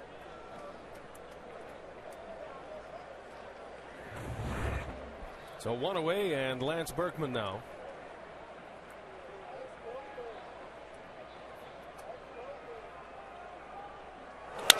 He rips one right to Ricky Weeks, and there's a double play. A line shot by Berkman. And the Brewers put up their first 0 of the night.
prepare for nerd domination. Don't miss the Big Bang Theory. That applies to our game tonight. All new to TBS Tuesday, Wednesday, and Thursday nights, starting this Tuesday, the Big Bang Theory. When you were punishing yourself down in the minor leagues, Brian, and traveling from here to there, did you ever think that you get hit the big time, you could say nerd domination at some point? 9 years honing those skills in the old Texas League for that moment. How'd it come out? Good, outstanding. It's appropriate for me, actually. I think you're getting better every day, to tell you the truth. Ricky Weeks starts it off. 9-4 Cardinals. Weeks, Hairston, and Betancourt, the first three up against Fernando Salas, who brought some sense to this game with a 3-up, 3-down third inning. Ricky Weeks, his last time up, led off the second inning with a boomer. This was Ricky Weeks' second home run and his second home run off Edwin Jackson. Fastballs that were not having many effect for Edwin Jackson. That's why his night was short.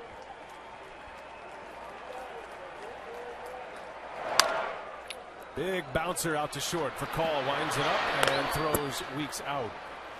Well, moments ago we spent a little time with Cardinals manager Tony La Russa. Well, Tony, you have managed in 121 career postseason games. You ever seen anything like this game and this series so far between these two teams?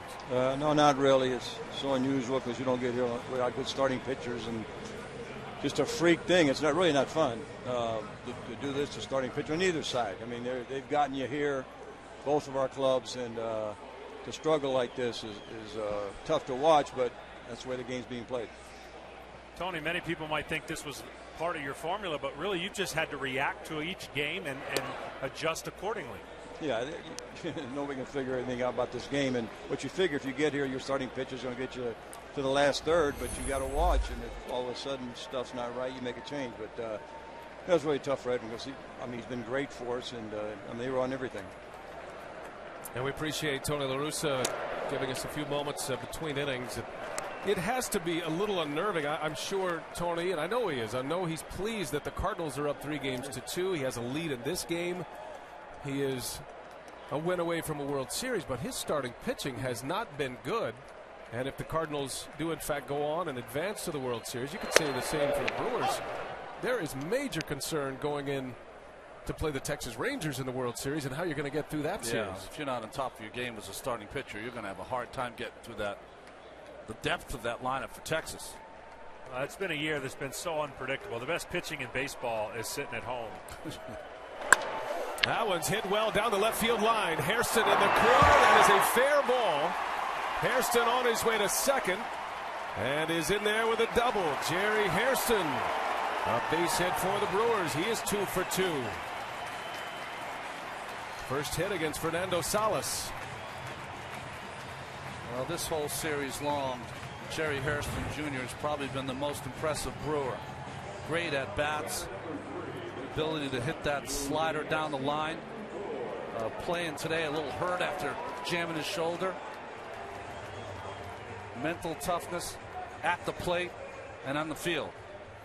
Hairston is now 9 for 21 at the plate and has 4 doubles among those 9 hits. Well, the Brewers must cash in on every opportunity from here on out. And the one thing that you cannot do as an offense is try to go up there and hit 6-run home runs all night. Well, I think the problem for the Brewers offense is that they've always played this behind. We're in the 4th inning now, but in the first 3 innings of any of these games, St. Louis has outscored them 23-9. So you're always playing catch up.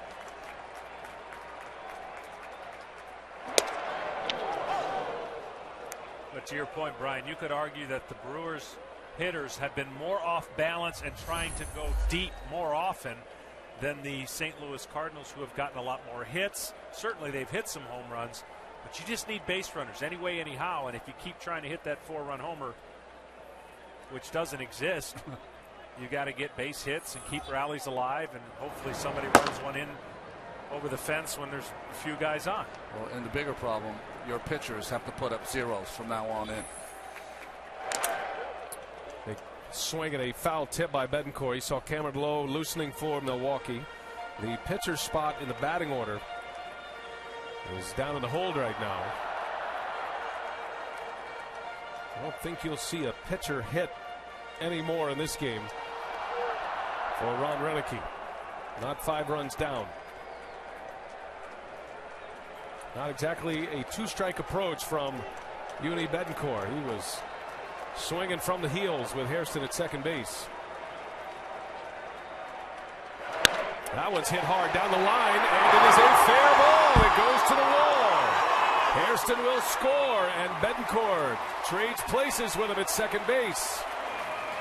9-5 Cardinals, and the Brewers are alive.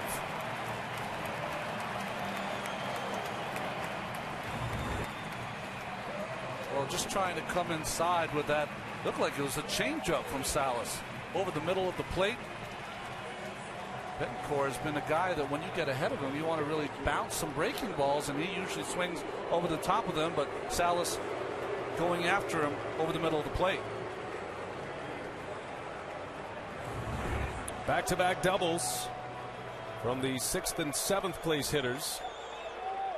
And now it'll be Jonathan Lucroy, who hit a 2-run homer in the 2nd inning to bring Milwaukee within a run.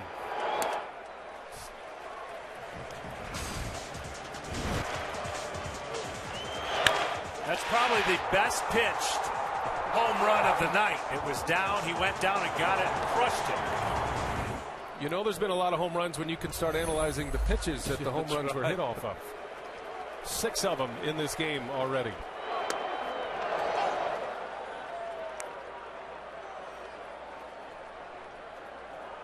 Casey McGee is on deck. A power hitter for Milwaukee.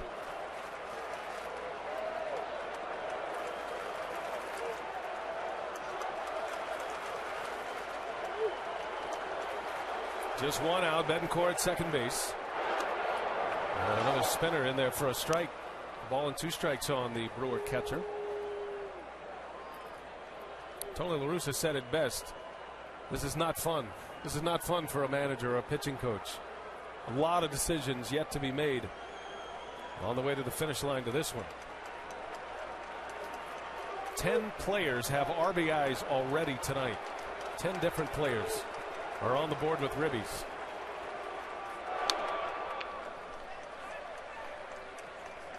Right now, every Milwaukee hitter's got to have a theme. Find a way, battle, scratch your way back into this game. There is plenty of time as long as you can keep that number at 9 there for a while. It's almost like you have to take the attitude, I'm not making the next out. That's how you have to think going up there. I'm going to put a good at bat. I'm going to try to keep the line moving. The ball's flying out of here. Maybe we'll get one of our big guys to hit one out and get us closer. But don't make the next out. Pass the baton.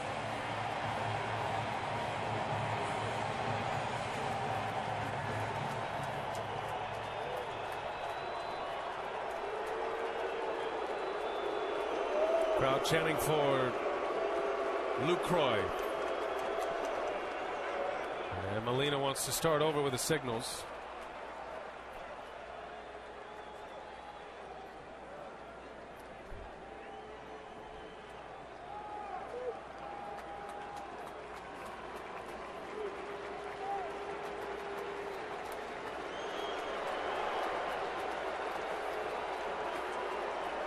Runner at second with one away.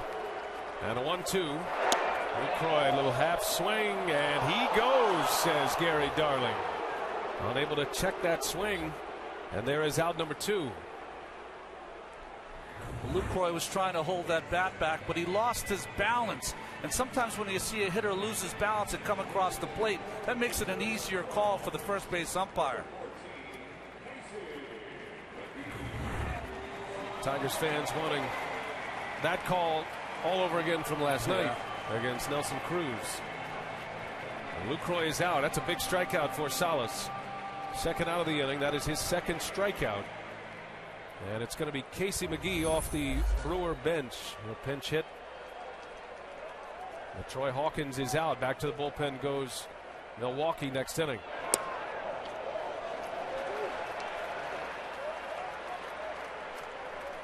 Guy that loves the fastball has a little trouble with that pitch right there. See if he can work the count in his favor and sit on one.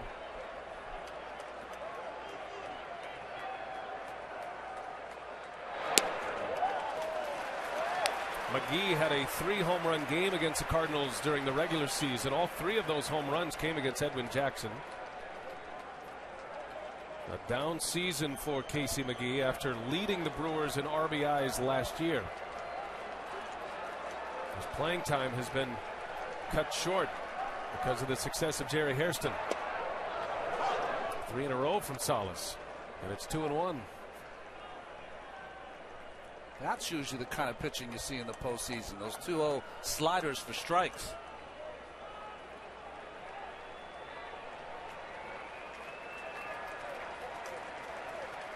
McGee has big power to the opposite field. And now it goes 3-1. You got the top of the order coming up next.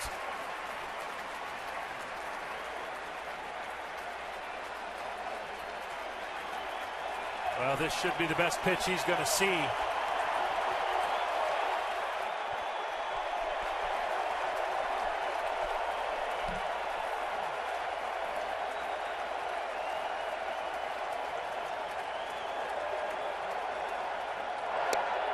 He walked him.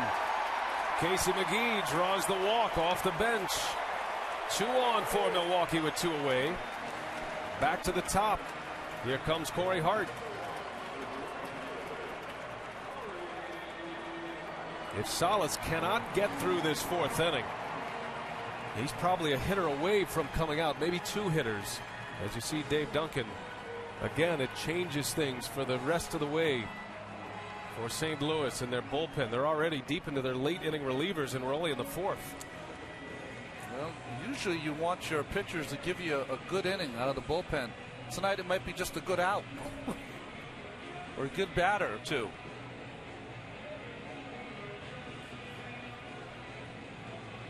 Tony La Russa goes to the phone.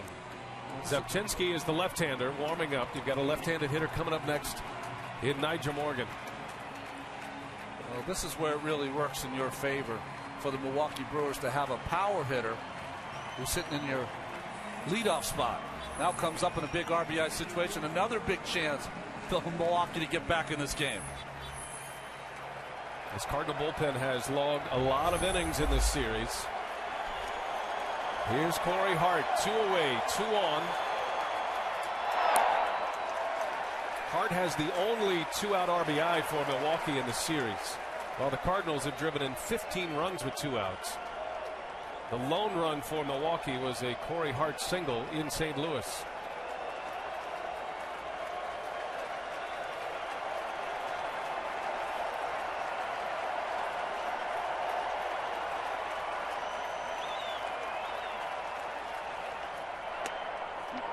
On the corner, a strike. Count even to the ball, and a strike on Corey Hart.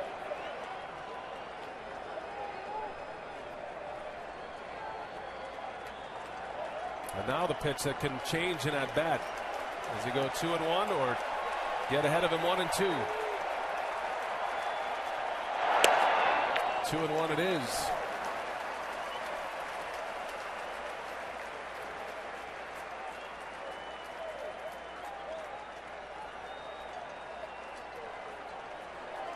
A long ball here. It is a 1-run game. Salas trying to give up just 1. 3 balls and a strike. Well, this is some of the things that the Brewer hitters were not doing against the relievers in this series, putting stress on them, letting themselves possibly get themselves into a hitter counts, and let's see if he can take advantage of it right here. 3-1 count.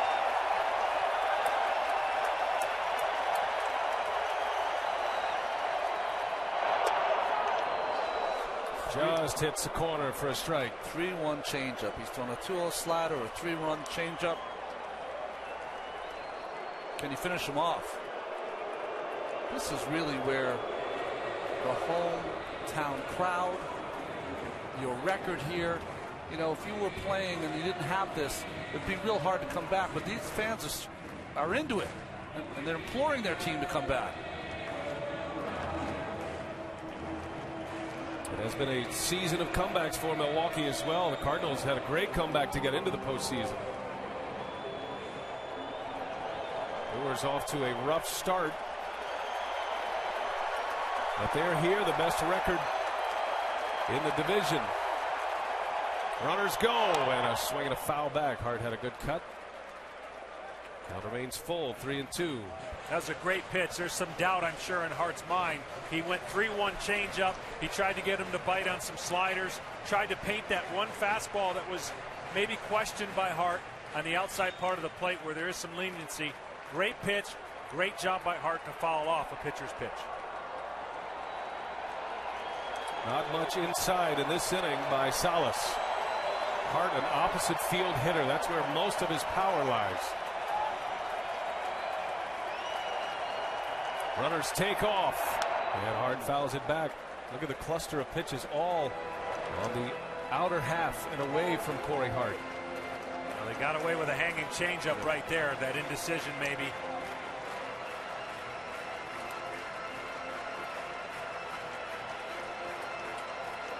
.42 pitches for Salas, a guy who has been used often in this series. Another 3-2. There they go, and a swing and a miss. Salas strikes out Corey Hart. A big out for the Cardinals. The Brewers get a run. 9-5 St. Louis.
Here at Miller Park, Milwaukee, it is 9-5 Cardinals, game 6 of this NLCS.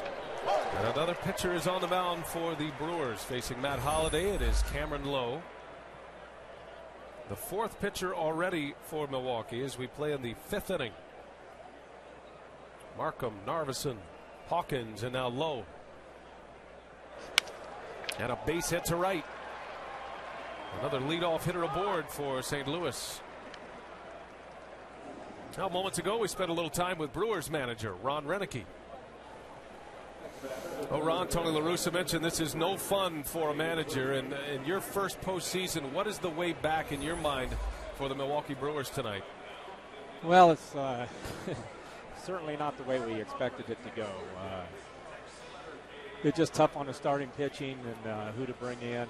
Offensively, we're doing a nice job, so hopefully we keep it up and are able to come back here. You know, Ron, it's a shame for Sean Markham. He's been one of your horses all season long, had a great year and just a tough start tonight.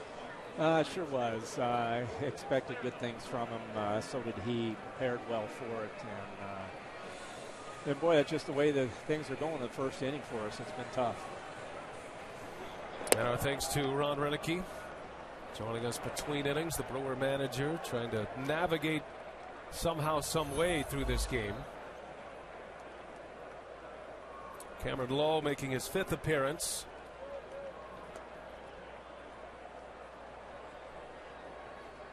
David Freese with Holiday at first. Well, we mentioned in the open, and it didn't really come to fruition when we're talking about redemption. This is going to be redemption time for a lot of pitchers. Well, I think Lowe fits into that category. 1 1/3 innings, 9 hits. He'd like to do a little better than that and certainly try to get his team through an inning or two. Keep that 9 runs. There's another base hit. David Freese just keeps racking them up. And it's bobbled by Hart, and Holiday on his way to third base. Another error. Brewers committed 4 errors in game 5, and an error here allows Holiday to third base. Back-to-back hits. Cardinals threatening again. Well, first, taking advantage of this hole. They've played weeks up the middle the entire series. The Cardinal hitters have been going that way with it, and this is just kind of a play where Hart looks up to see if Holiday's running, loses where the baseball is. Kind of the nonchalant play are things that can kill you in games like this. Well, now the Brewers forced to back their infield up to try to turn 2 with nobody out, which will allow another run to score. That presents a tough call as well. You try to cut off the run, you might open yourself up to another big inning, which might be a knockout punch at this point.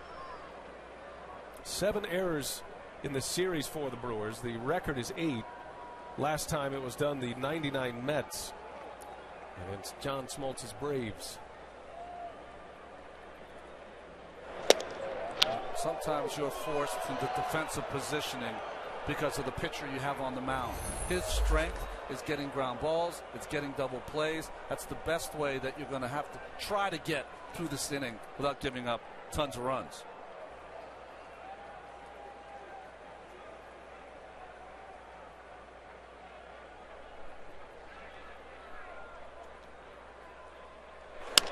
Bouncing ball. Hairston off his glove. Shovels it to second, not in time. The ball gets away. A run is in. And everyone will advance. 2 errors on this play potentially for Jerry Hairston Jr. 10-5 Cardinals, 2nd and 3rd now.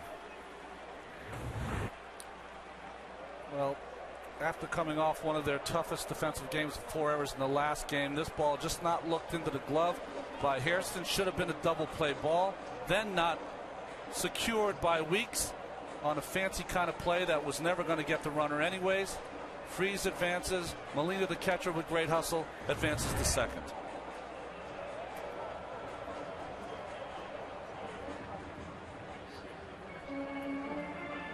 Already an error in this inning by Corey Hart that allowed the runner to third. That run scores Matt Holliday. And 2 errors issued to Jerry Hairston there. There's Rick Kranitz out for a pep talk with Cameron Lowe. Aerial coverage provided by Goodyear. Everything Goodyear has learned, making tires that go the distance, inspires what they roll into yours. Goodyear, more driven.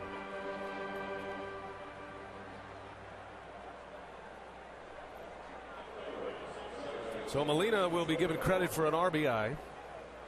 Ends up at second base, and that expression tells it all for Brewers fans here in Milwaukee.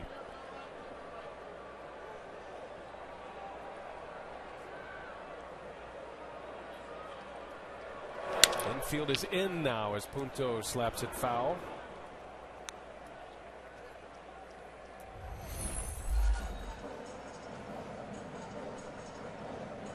Punto drove in a run in the third inning, had a sac fly.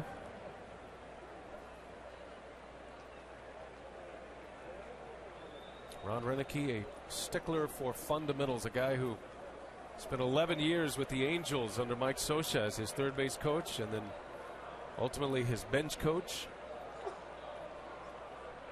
Has to be turning over inside watching this the last couple of games for Milwaukee.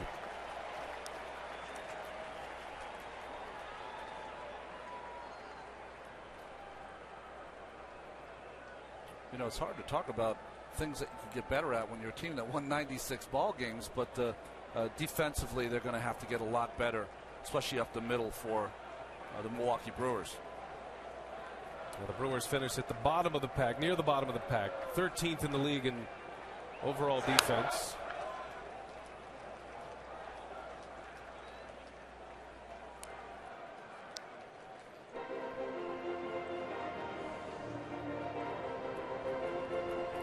Well, if this were like a football game, this is the type of game where you got to go for it all the time. Yeah. You know, you got to take a lot of chances, and with the infield in, it just increases the opportunity for a team to score, but you've got to cut down every run from here on in, obviously, and it's just a tough position to put yourself in when you're at the brink of elimination. Second and third, nobody out, and Lowe misses away. 1-2 the count on Nick Punto.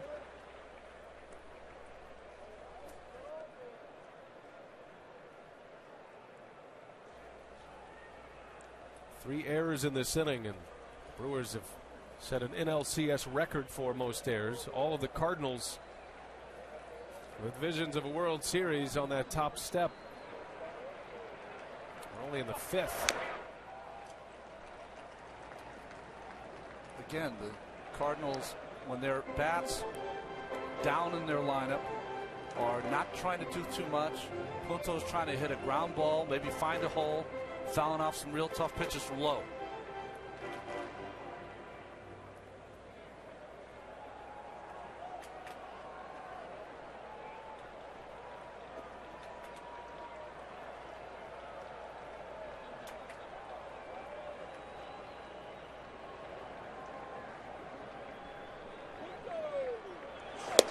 And a swing and a miss. There's a strikeout. That's what Cameron Lowe needed. It's the first out of the fifth inning. And now we'll have a pinch hitter. Fernando Salas will be lifted for Adrian Chambers off the bench for La Russa. Alan Craig pinch hit back in the third inning, drove in 2 runs with a single. Chambers, one of those young players, tremendous athlete, great high school football player, tons of speed.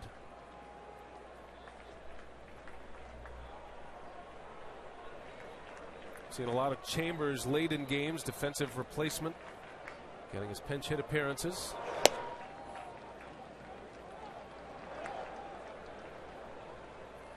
Part of that terrific Cardinal farm system. One of the reasons John Mozeliak, the St. Louis general manager, was willing to trade away Colby Rasmus, rebuild his bullpen, was because of a farm system that is ready to produce some big league talent. Guys that are right on the cusp, guys like Chambers, Alan Craig, and Lance Lynn. You know, John, when you see these defensive alignment, I see when you have the infield in, sometimes you got to pull the outfield in a little bit. Chambers doesn't have a lot of pop to give you a chance to throw out the runner at home.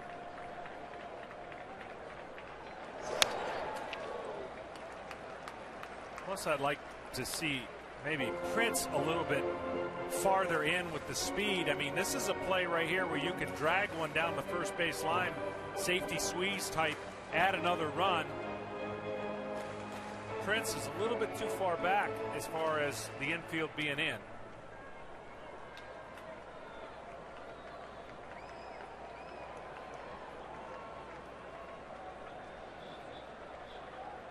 Ball and a strike on Adrian Chambers. In the air to left. Braun is back. He's got a good arm. Makes the catch. Here comes Freeze. And the throw all the way in. Bounces away. The run scores. And the Cardinals add to it as Adrian Chambers with a sacrifice fly. 11-5 St. Louis.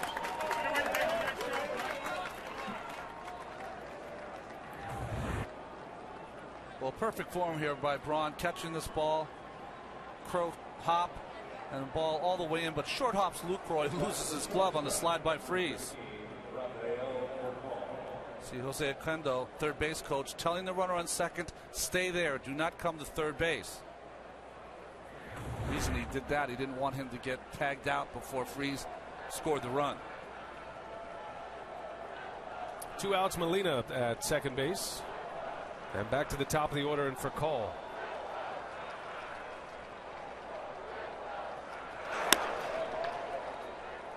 Sometimes you can measure a game by how many times your leadoff hitter hits.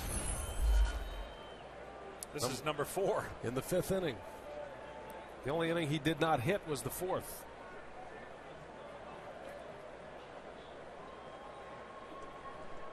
Cardinals with 11 runs on 10 hits.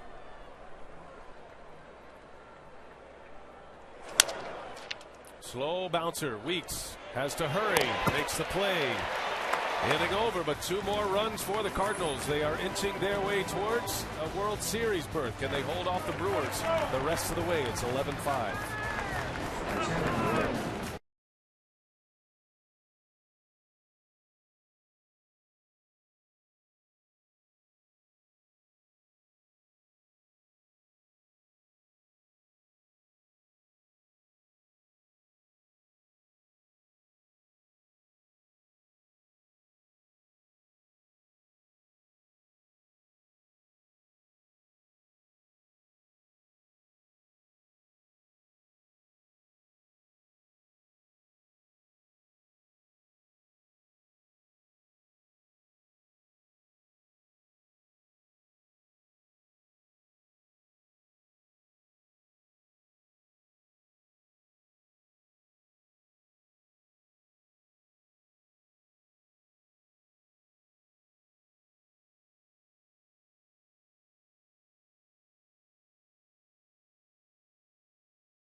Upload a picture of your youth player and you could win tickets to the 2011 postseason among hundreds of other MLB prizes.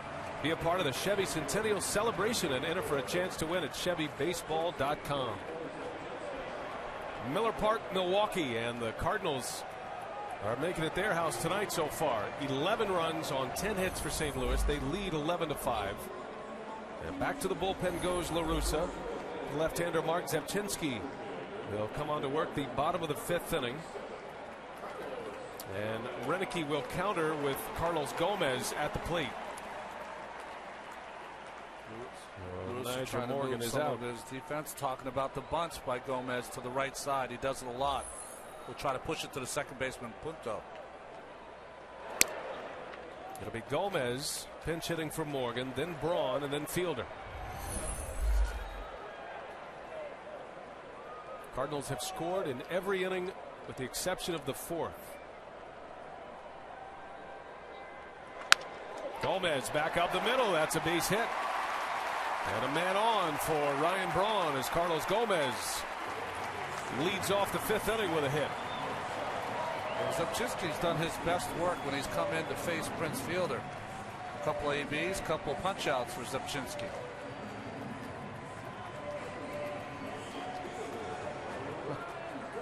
And back goes the bullpen. You think at this point with all the technology, Tony La Russa could just have a little Bluetooth, a wireless connected to his ear.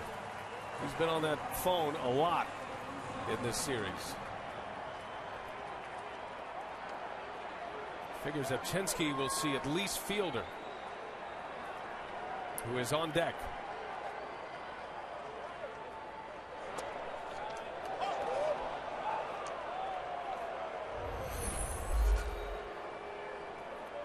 Braun is 0 for 2. Has 9 postseason RBIs this year. 5 of them have come here in the LCS.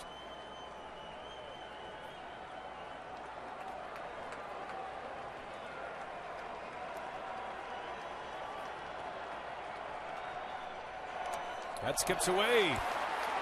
And Gomez to second, now on his way to third. Molina will let him run.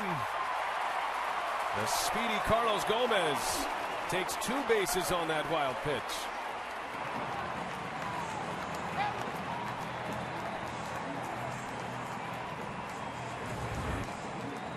Zabczynski's ball in the dirt. Go ahead, John. Just stick around. You're going to see it all, I guess, this season. But a rare 2-base wild pitch.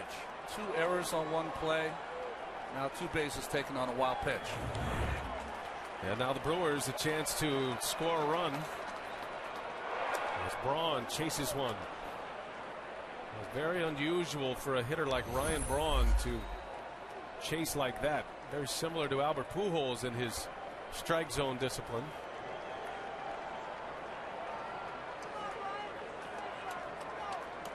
Braun with 3 hits with a runner in scoring position in the postseason, 3 for 7.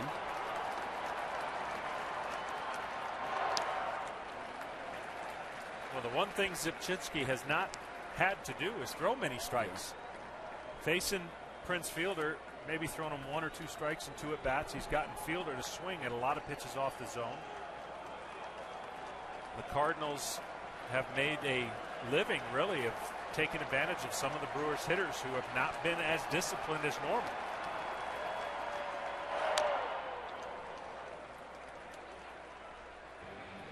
You just look at that cluster there, and got the called strike on the first pitch. Everything else below the strike zone, and yet Braun is in a 2-2 count.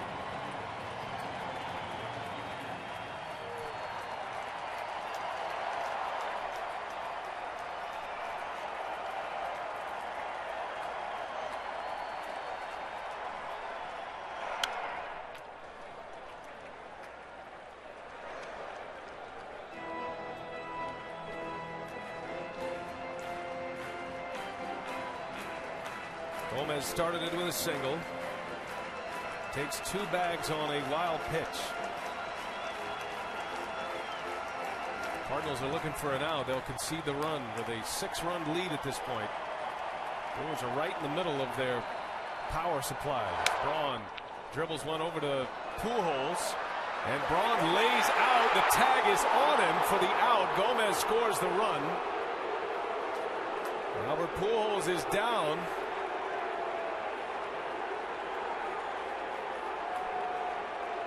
The right wrist or hand of Albert Pujols injured here. Hurt his left hand earlier in the season, broke his left hand earlier in the season on a play at first base, and landing awkwardly here. Trainer Barry Weinberg out to see to Albert, who has been one of the more durable players in the game.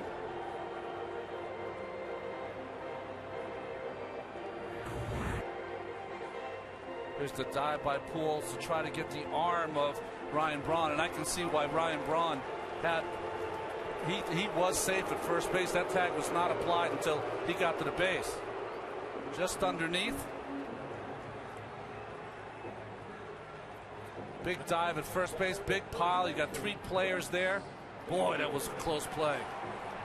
Well, the pitcher made it very difficult for Albert getting there at the same spot, really causing a little bit of a problem there.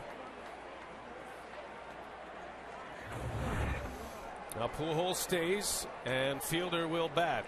Bases are clean now. A run is in. Braun gets credit for an RBI on the ground out. 11-6 is our score, and now Fielder against Zepchinski. This has been a tough matchup for Prince Fielder in this series, as Braun is still barking in the dugout.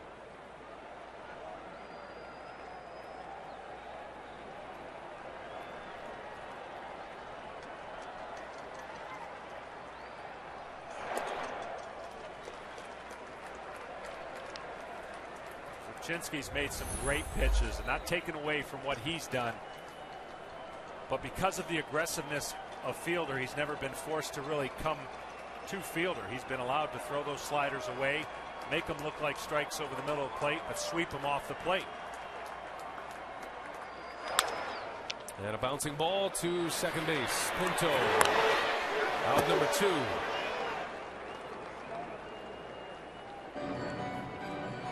Fielder is 0 for 3, as is Braun in this game, and now it'll be Ricky Weeks with 2 away.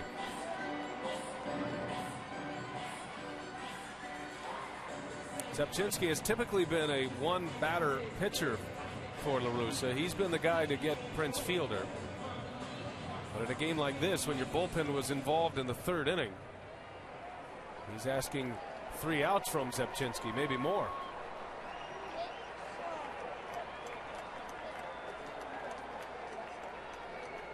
Two outs for Ricky Weeks.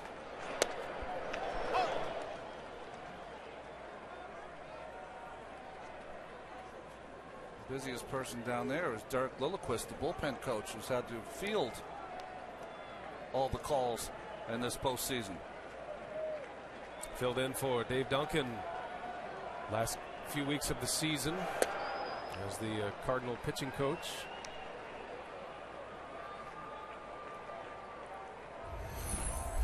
Oh, 0-2 on Ricky Weeks. That home run in the 2nd inning, his 2nd.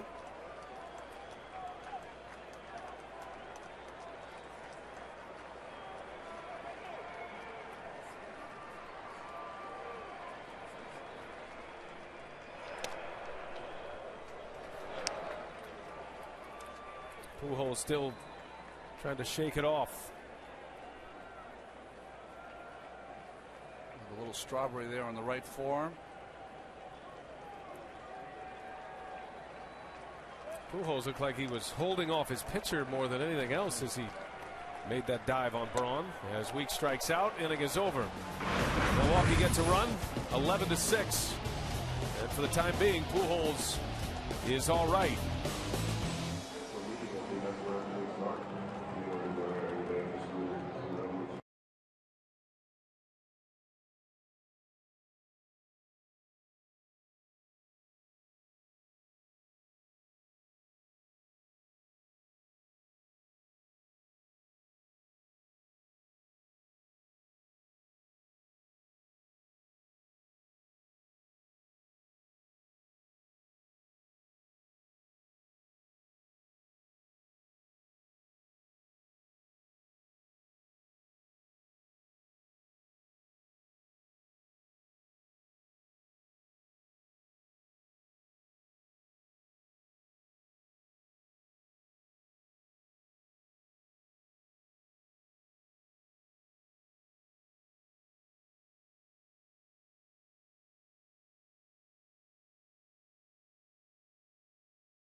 Championship Series coverage on TBS is presented by the new Capital One Cash Card.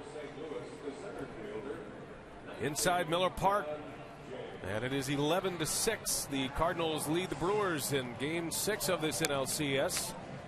It is an elimination game for Milwaukee. The Cardinals are moving their way towards another World Series berth. It would be their 18th if they can hold off the Brewers the rest of the way. Takashi Saito is on the mound for Milwaukee.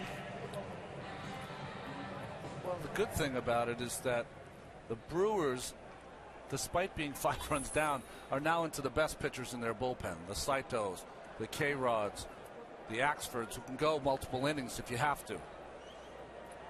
So Saito will face John Jay, then Albert Pujols, and then Lance Berkman.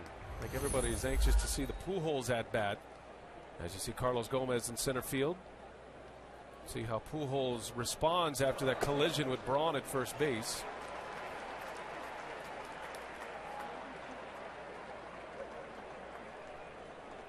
A big mark on his right forearm.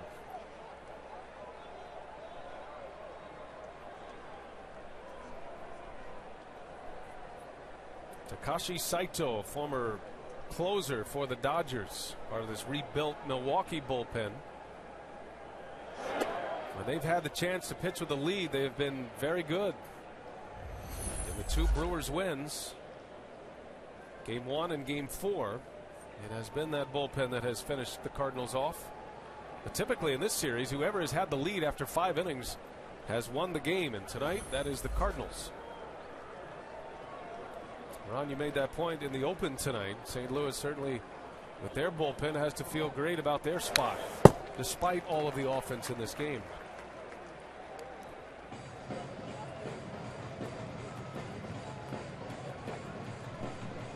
The Cardinals have scored in 21 different innings. That in itself is pretty good. Yeah. Pretty good. But 11 of those have been multiple run innings. Wow.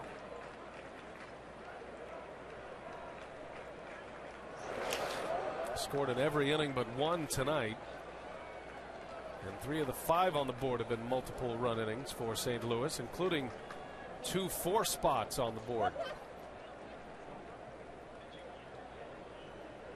Well, this game will assure that the bullpen of the Cardinals will pitch more innings than the starters of the Cardinals, and they could move ahead.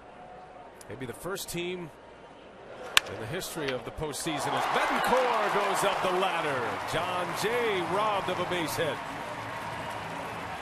Nice play by the Milwaukee shortstop. Just a bullet by John Jay. Nice timing with that leap by Betancourt. He's made 2 fine defensive plays now. One on a pop-up down the line and one on this line drive that he needed every inch of that glove. 1 away, and here is Pujols.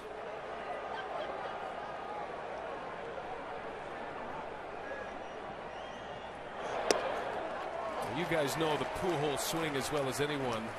After a collision like that, an injury to Pujols, he stays in the game. But what do you look for in his at-bat that tells you he's okay? Well, the speed of the bat.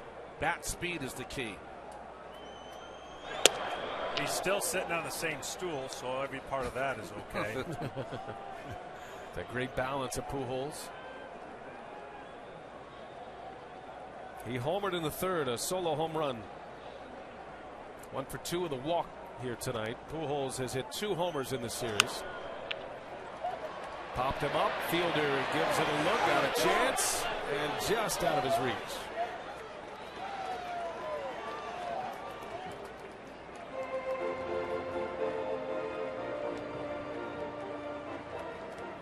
Tony La Russa made no bones about this game tonight, and you wouldn't expect anything else, but the fact that the Cardinals have Chris Carpenter sitting there waiting to either pitch Game 7 tomorrow or Game 1 of the World Series on Wednesday, treating this one like a Game 7 scenario.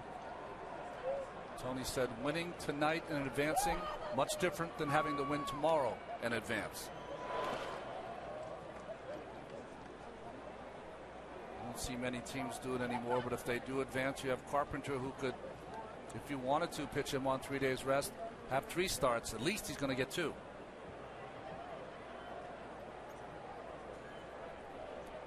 World Series begins Wednesday. The Rangers will be lined up with their ace, C.J. Wilson. World Series will start in the National League venue this year.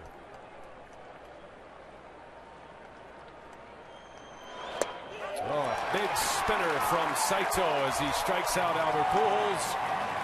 2 up, 2 down for Takashi Saito. Well, he starts him off with a breaking ball. Gets a strike call, and then he tried to pick the outside part of the plate. Got away with one there. And then this was the pitch that he froze him on. Another breaking ball. Saw Albert nod his head in agreement with the umpire. Yep. That was a strike.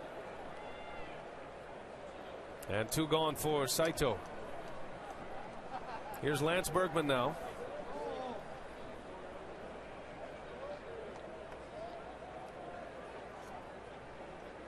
Well, if you're a Brewers fan and you're filling up that glass, you're looking at the rest of the way for Milwaukee with their best relievers that could finish this game off.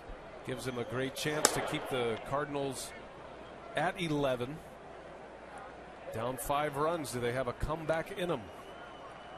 Asked Ron Renicky before the game about Saito. He said he would be the one guy towards the end of my bullpen that only pitches 1 inning.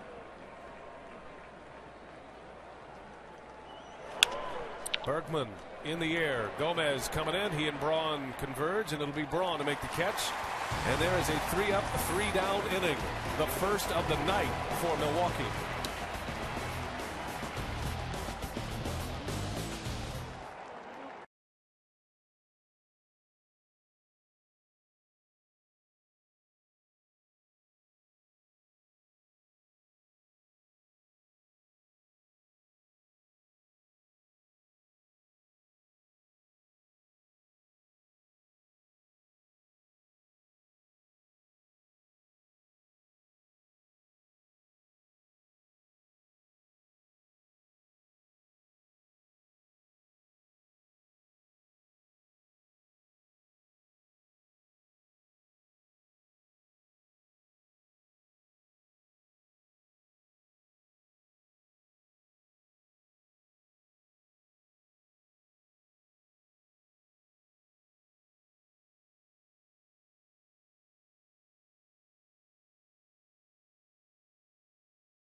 Six. Go to the bottom of the 6th, and the Brewers coming up. Mark Zepchinski is going to stay out there. He'll begin his 2nd inning of work with a quiet bullpen for the time being for the Cardinals. Jerry Hairston Jr. leads off, and that one's in there for a strike. Brewers down to their final 4 innings of their season. Franchise record 96 wins this year for Milwaukee. Their first ever division championship as a member of the National League.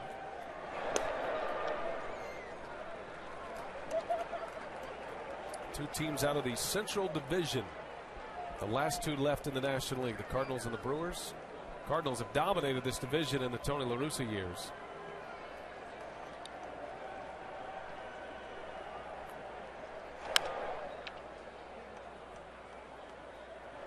Talked about all the connections between this particular series, these two teams meeting this late in the series. The reincarnation of the Suds World Series back in 1982. The Brewers at the time were in the American League East. And that was a series that went to St. Louis with the Brewers up 3-2. The Cardinals won the final 2 games to win the world title back in '82. A lot of high-scoring games in that series also. Harvey's wall bangers days of the Milwaukee Brewers and all that speed and that great bullpen for Whitey Herzog's Cardinals.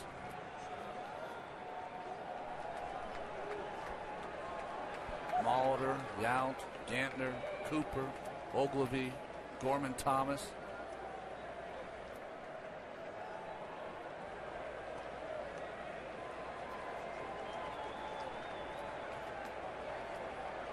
Ball and 2 strikes on Hairston, who has 2 hits tonight. Now they have their own wall bangers, LeBron, Fielder, and the gang. This inning right here, I think, is real important to scratch in at least a run or 2. It's the bottom part of the lineup. You can turn it over a couple times. You want your big boys to at least have 2 more chances at every relief pitcher that comes in. But if you can turn this inning and create some traffic for Braun coming up and Fielder, go a long way for the last 3 innings of the game. Got to get this game within 4, 3 of 4, where one swing in the bat gets you back in it. Grand slam range. Certainly a major sense of urgency for Milwaukee. Down 5 runs with 4 innings to work with against a bullpen that has not given up much, but they have been used often in this series. Hairston into right, routine for Lance Berkman. And there is out number 1.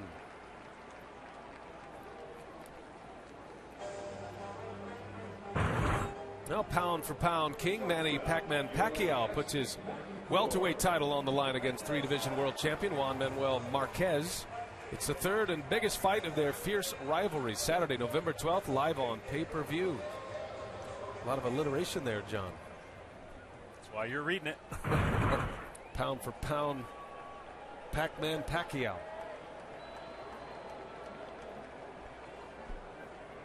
Betancourt at the plate takes a strike from Zepchinski. Well, how big would 2 innings be for the Cardinals from Mark Zepchinski in this game? Normally a situational 1-batter pitcher, at least in the postseason.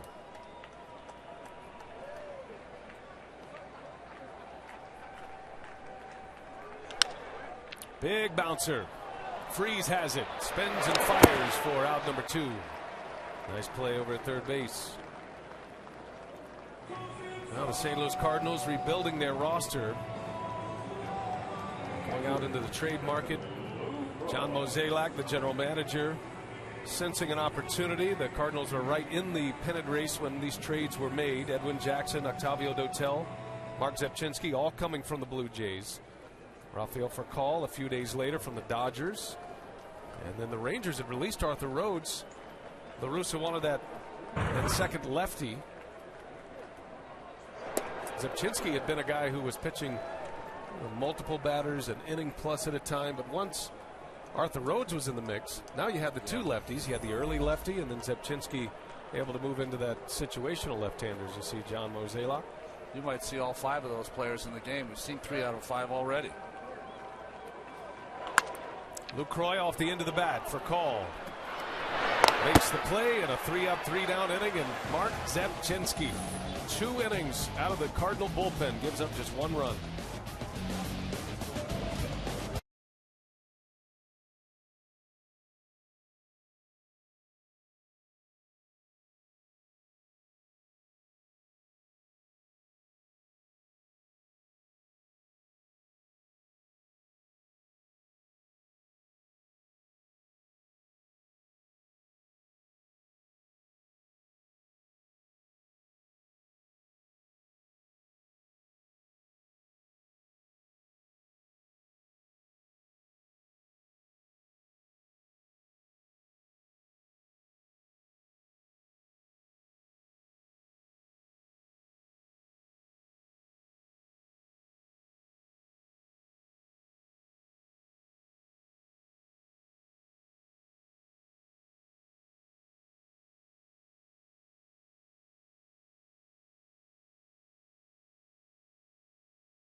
Telecast is presented by authority of the Office of the Commissioner of Baseball and may not be reproduced or retransmitted in any form, and the accounts and descriptions of this game may not be disseminated without express written consent.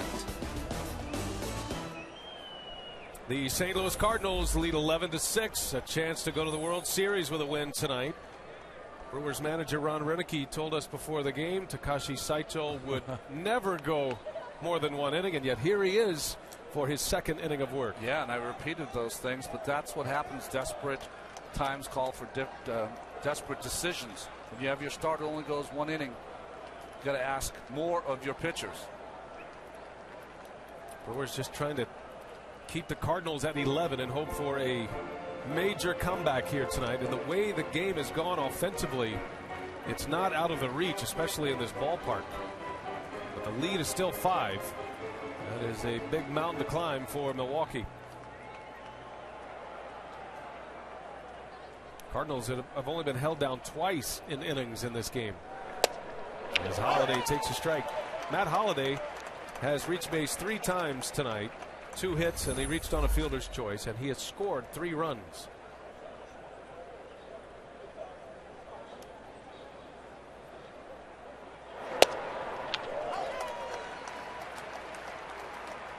Saito throwing a lot of strikes. He had a quick 6th inning, just a 13-pitch inning, and certainly that influenced the decision to send him back out. This would be the first time all season Saito has been able to go multiple innings. 41-year-old relief pitcher, former closer. He was already a star in Japan when he came to the U.S. to play for the Dodgers.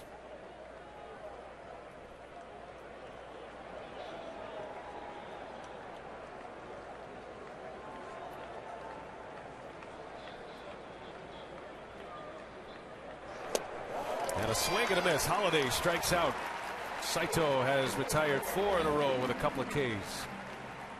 Well, the wildness of his fastball there is what we were talking about earlier. No one's really gone inside. No one's been able to be effective in there. Might have got him that strikeout.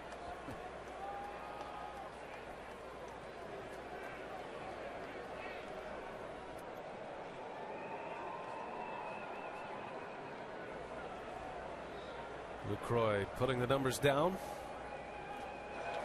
And a bouncing ball to third. Fair ball. Hairston makes a play. David Freese retired for the first time. 3 for 4 tonight. He is a triple away from a cycle. 2 gone for Saito.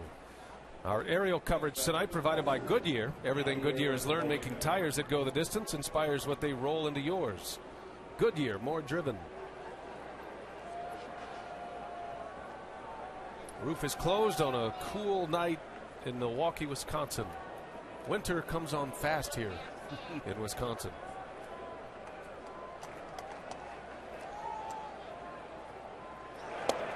Big sports weekend here in America's heartland. The Wisconsin Badgers a win yesterday in Madison. The Packers beat the St. Louis Rams earlier today. Matter of fact, the Cardinals have outscored the Rams. Yeah, I didn't know if that was going to be possible when you think about it. There you go.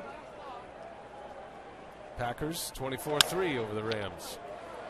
That is going to sneak through a base hit.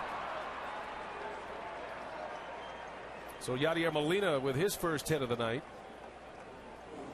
And now Nick Punto, the only starter for the Cardinals without a hit, but he does have a sac fly.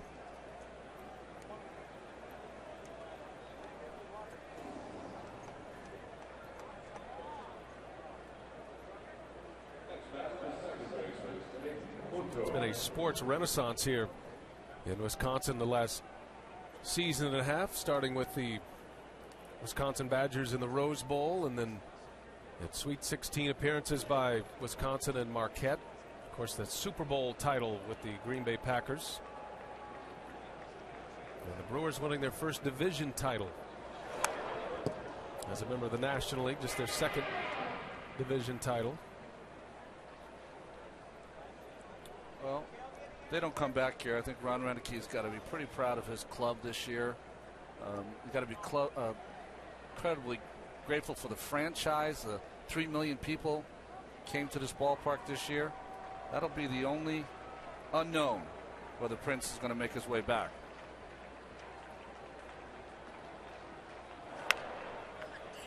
Punto into the Cardinal dugout. Will also be talked about a lot is, questions coming into this game about Markham, and certainly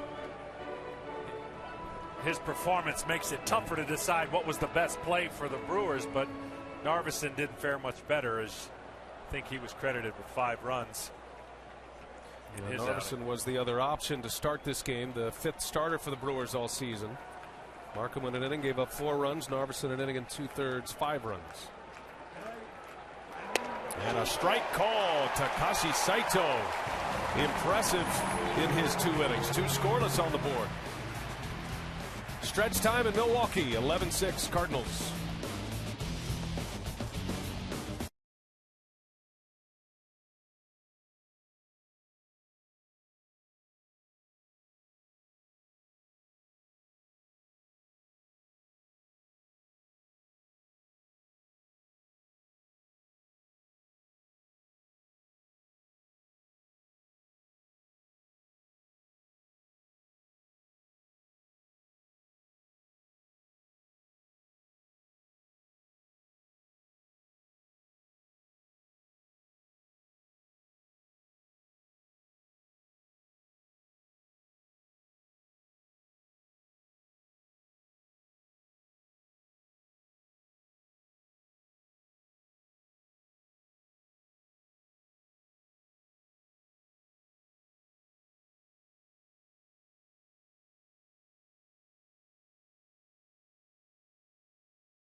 Back at Miller Park, the St. Louis Cardinals have been road warriors this postseason. They are now 9 outs away from a World Series berth. Brian Anderson, Ron Darling, John Smoltz. And I want to look ahead a bit to the Texas Rangers. We saw that performance yesterday, very similar to what we're seeing from the Cardinals tonight. That is a juggernaut offensively. Well, it really is. They have Nelson Cruz, who's hitting 7th in that lineup.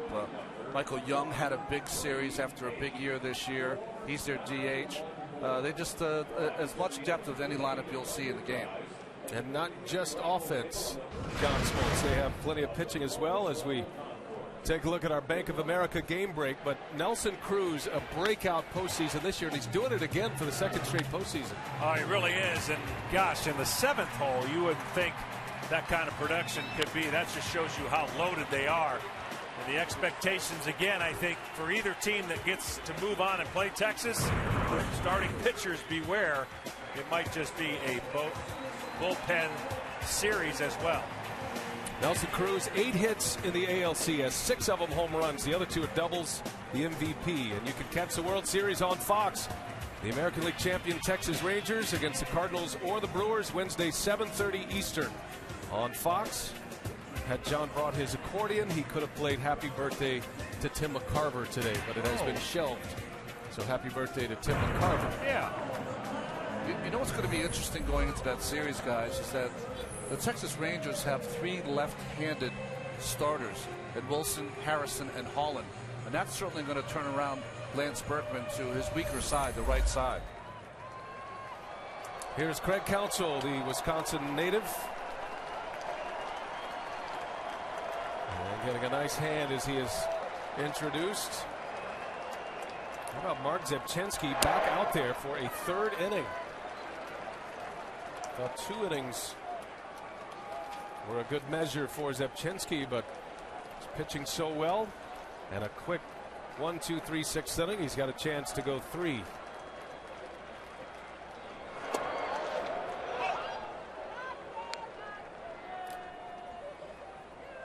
I tell you what, it has been a series where I'm sure, as Tony said, he didn't intend for this, but it really has been magical in what he's been able to do. He's pushed the right buttons. The guys have delivered.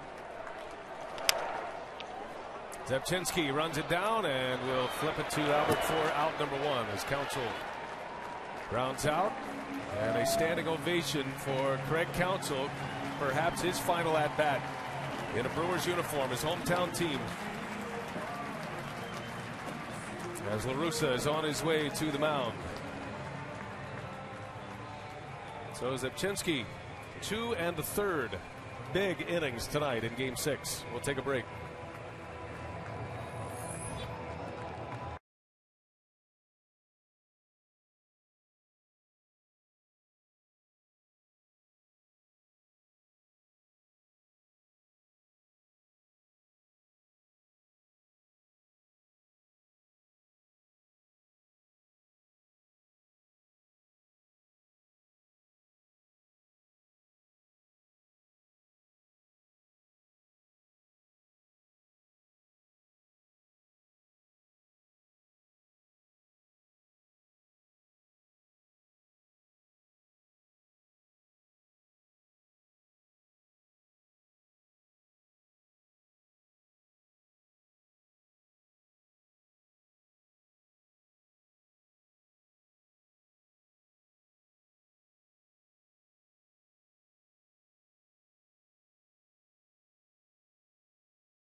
Brewers as the Cardinals are trying to push their way to the World Series, 11-6 as we play at the bottom of the 7th. And it has been a night full of home runs in this game. Matter of fact, a record-setting night 4 home runs, already 6 combined, which is a postseason record, and all of them came in the first 3 innings. Freeze in the first, Corey Hart in the first, was backed up by a home run by Furcal, then Ricky Weeks. There were 2 home runs for the Brewers in the second, Weeks and Jonathan Lucroy, and then Albert Pujols with his second of the series. 3 long balls for the Cardinals, 3 for Milwaukee. Cardinals with 2 4-run innings in this game, and they lead 11-6. And now it's Octavio Dotel, who has been fantastic out of the bullpen in this series. And he is in the game with 1 away, and the base is clean. Top of the order coming up. Well, what he's been really good at has been controlling the outer part of the plate. Sometimes the ball can leak back arm side on him if his arm speed and his delivery aren't perfect. But when he's got the ball on the outside part of the plate, it just seems faster than it is to the hitter. Hart with one of those 6 home runs. He started the scoring for the Brewers in the first inning, a leadoff homer. No combination of teams have hit 6 home runs in the first 3 innings of a Major League postseason game. 1 more home run will tie a championship series record as well for 7. As Hart rips one right to Furcal for out number 2.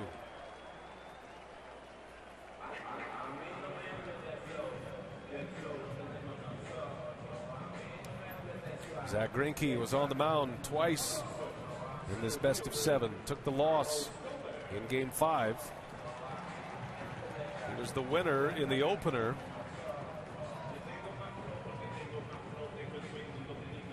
Well, like we said, the postseason can be cruel, and some of these off seasons for these guys is going to be more of a mental challenge than anything else, trying to figure out what went wrong, how did it go wrong so fast, and not let that have a carryover effect for them in the next season. Carlos Gomez with 2 away. Well, Milwaukee loses a big bat perhaps in Prince Fielder if he chooses to go elsewhere, but Doug Melvin, the Brewers general manager who put this club together in the offseason, also recognizes the fact that his 2 pitchers that he acquired, Zach Greinke and Sean Markham, under contract for next season, which means all 5 of Milwaukee's starters are still under contract for next year. And the ace of that staff, Giovanni Gallardo.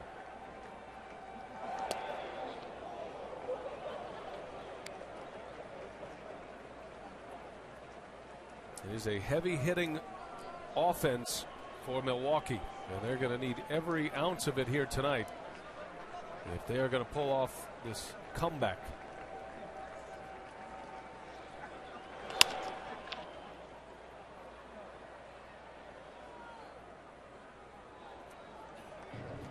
Well, like we said, we've seen it all. 7 runs in the 9th inning by Tampa, St. Louis, and Tampa getting in on the last day. I mean, nothing might be impossible in a series, in a game. You just never know. I mean, it really could come down to one big inning. But like I said, for Milwaukee, they got to turn that lineup over a few times to get those big boys up there. They got Ryan Braun on deck. And Gomez is hit by a pitch. On a 2-strike pitch, Dotel hits Gomez. And there is a base runner for Ryan Braun. Certainly not what Dotel was looking for with 2 strikes. You never want to pitch yourself into another confrontation, but this was a slider that came out of his hand and just spun inside and really followed Gomez.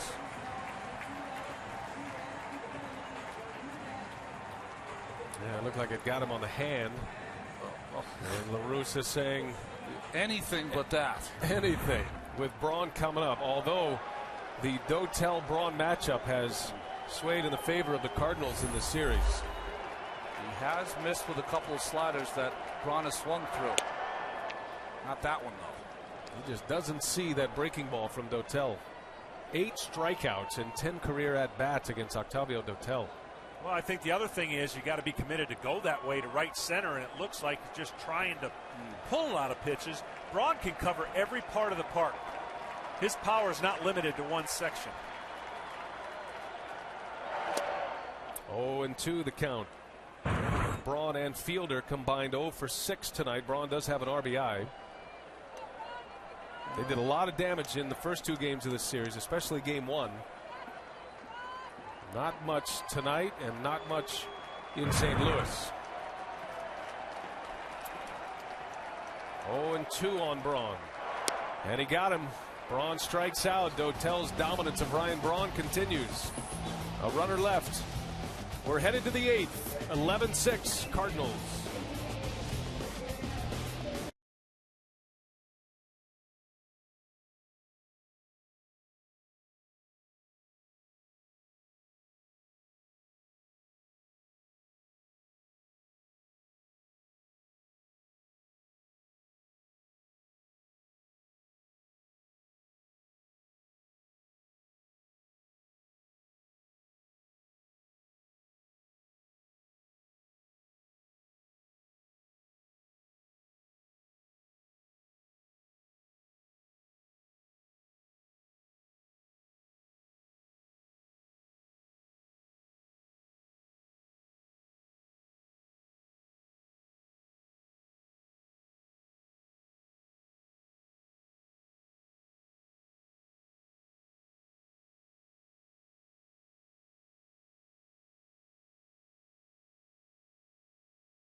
The 8th inning, and a reminder that golf's most exclusive event, Major Champions Only, the 2011 PGA Grand Slam of Golf from the Port Royal Golf Course in Bermuda. It all starts Tuesday, October 18th, 4 Eastern on TNT. Always a great event. Miller Park closed up tight. Francisco Rodriguez, K-Rod, is on the mound for Milwaukee. Brewers down 5. Daniel Descalso will pinch hit for the Redbirds. And on the first pitch, he singles to right. So all 3 of La Russa's pinch hitters tonight have contributed.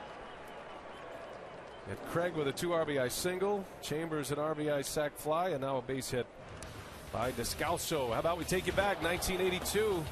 Game 7, Brewers Cardinals, what was nicknamed the Sud Series. Bruce Sutter struck out Gorman Thomas in the 9th inning of Game 7, giving the Cardinals their first World Series title since '67, their 9th overall. Darrell Porter was named the MVP of the series. Cardinals would not win another World Series title until '06 under Tony La Russa. And now the chant is number 11 in 11 in St. Louis. Their 11th World Series championship in 2011. Just in case you were wondering what was going on, this is right back in your wheelhouse, Ron Darling. I mean, 1982. Dallas top movie was E.T. North Carolina winning the championship. The call drops a bunt. Rodriguez makes the play for the out. Sacrifice bunt. So he had 82 in St. Louis, and then it was 2006 for the Cardinals as well, and Adam Wainwright was on the mound for the final out. Hard to believe that a rookie could be in that position and then, of course, turn into the dominant starter that he has been for St. Louis. Well, he ended the NLCS with a strikeout of Carlos Beltran, and they're getting Brandon Inge to get a World Series championship. They're 10th for St. Louis. Adam Wainwright had Tommy John surgery this spring as John Jay takes a ball. That was part of the story for the Cardinals, being able to get into the postseason without their best pitcher, one of their best pitchers, the top two in Carpenter and Wainwright.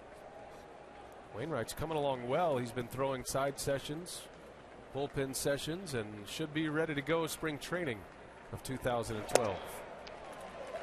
You know, when you're watching a game during the regular season, we were talking about 82 in 2006. For call with the sacrifice bunt there late in the game, you would never see that in the regular season. And in fact, might get your next hitter thrown at. But in this game where runs have been plentiful, trying to just play for one every inning.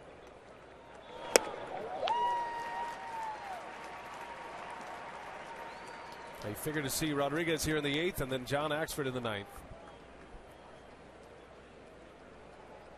The Brewers will have Prince Fielder lead off in the bottom of this inning. Fielder, Weeks, and Hairston.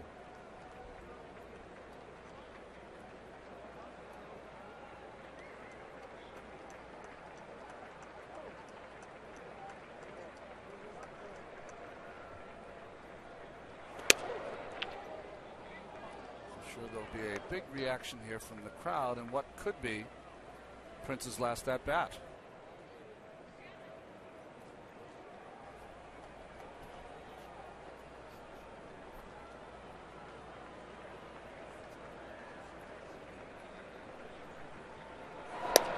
Strike called. K-Rod punches out John Jay for out number 2.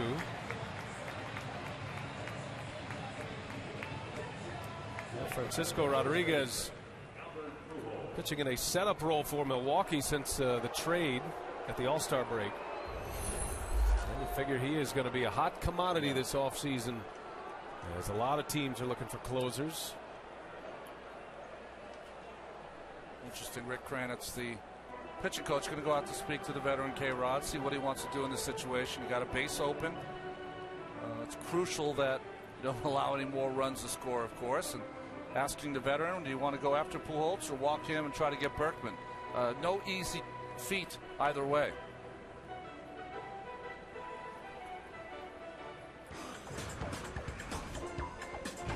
Well, in the 3rd inning, a high fastball. Pretty much what Pujols does most of the times he hits. He doesn't hit many wall scrapers.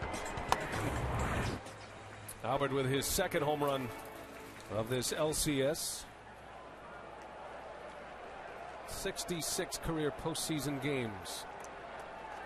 And hoping to extend that into a World Series. Runner at 2nd with 2 away.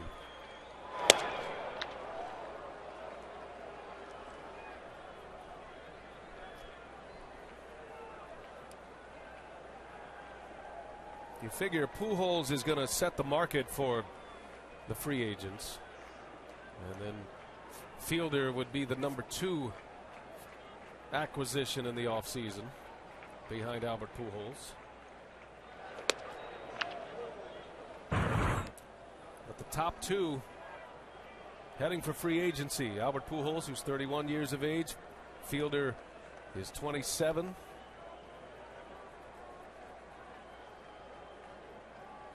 And those bottom numbers, the salaries are going to go up a ton in a lot of years.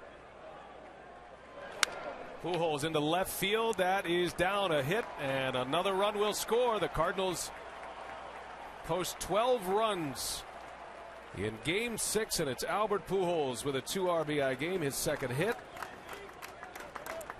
12-6 St. Louis. We heard earlier in the series that Ron Renneke did not want to intentionally walk Albert Pujols. That's a time that I would disagree there, only because Albert's so smart. He knew that he just sat on a breaking ball there, and he got it, and he got a base hit. So you can't pitch around someone that knows or intelligently knows what's coming. And that's Albert. Cardinals drive home their 16th two-out run in this series. Backbreakers for an opposing pitcher and an opponent just when you think you're out of an inning.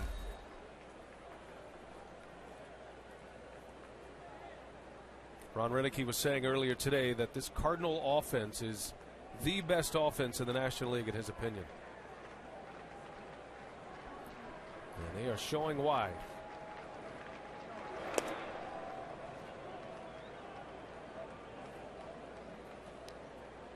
Well, again, I know it's tempting, but what you said, Ron, I mean, you just got to pick your spots. And certainly the Cardinals have done a great job creating traffic in front of Pujols, but there have been plenty of opportunities with a base open to not pitch to him.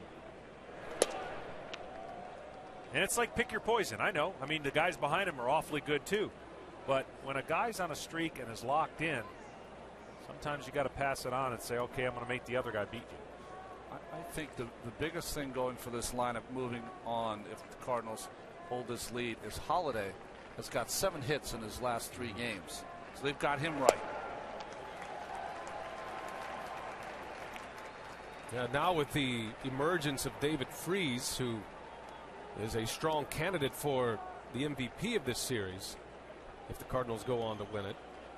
Now you add one more layer to that. It's not just Berkman and Holiday behind Albert Pujols. You add David Freese, who's had a monster series. And speaking of traffic, he's been at the plate with men on this entire series and has delivered in a big way in this series with men on base.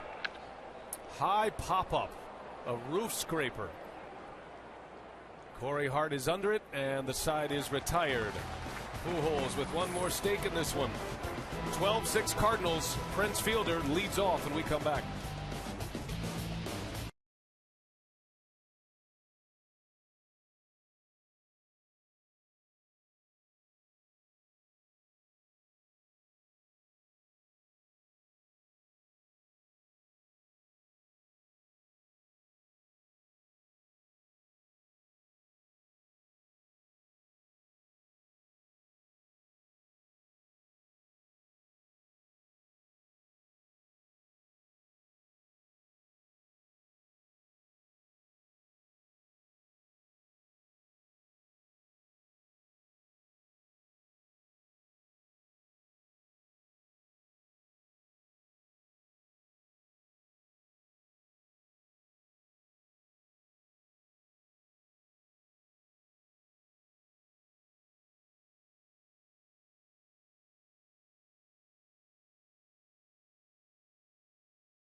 The Brewers, we go to the bottom of the 8th, and this crowd starting to swell up and make some noise for Prince Fielder, what could be his final Milwaukee Brewers at bat, as he'll face Lance Lynn.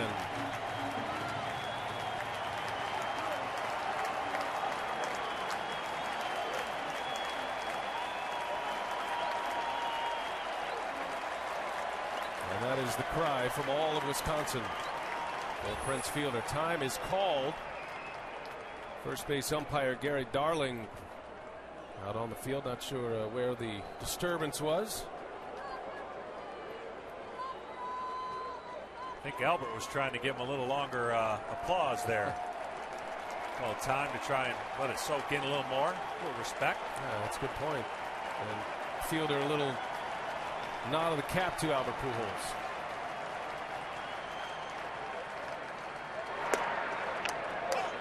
Flashbulbs popping. It was an emotional moment last year. Final regular season game here at Miller Park. Ken Maka, the Brewers manager, replaced Fielder. And many felt that was Fielder's last appearance as a Milwaukee Brewer. But they kept him in the offseason.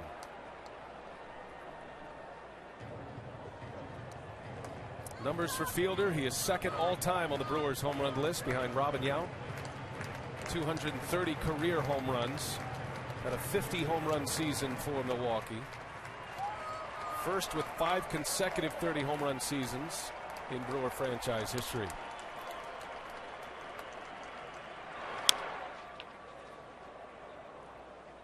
Fielder has been a home run derby champ, and his MVP at the All-Star game, his performance is going to give the National League the home field. And look at Albert Pujols, just what you talking about, John. Trying to give Prince an extra moment. Good pickup.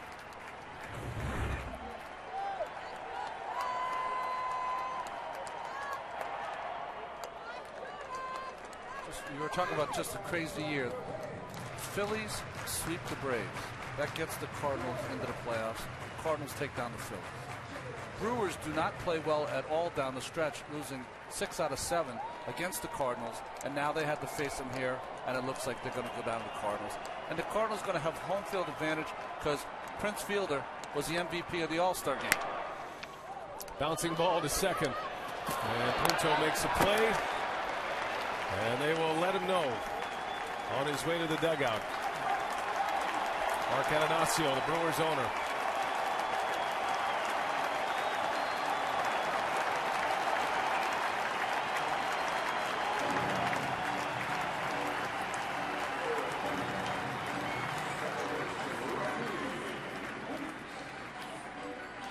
Fielder 0 for 4 tonight.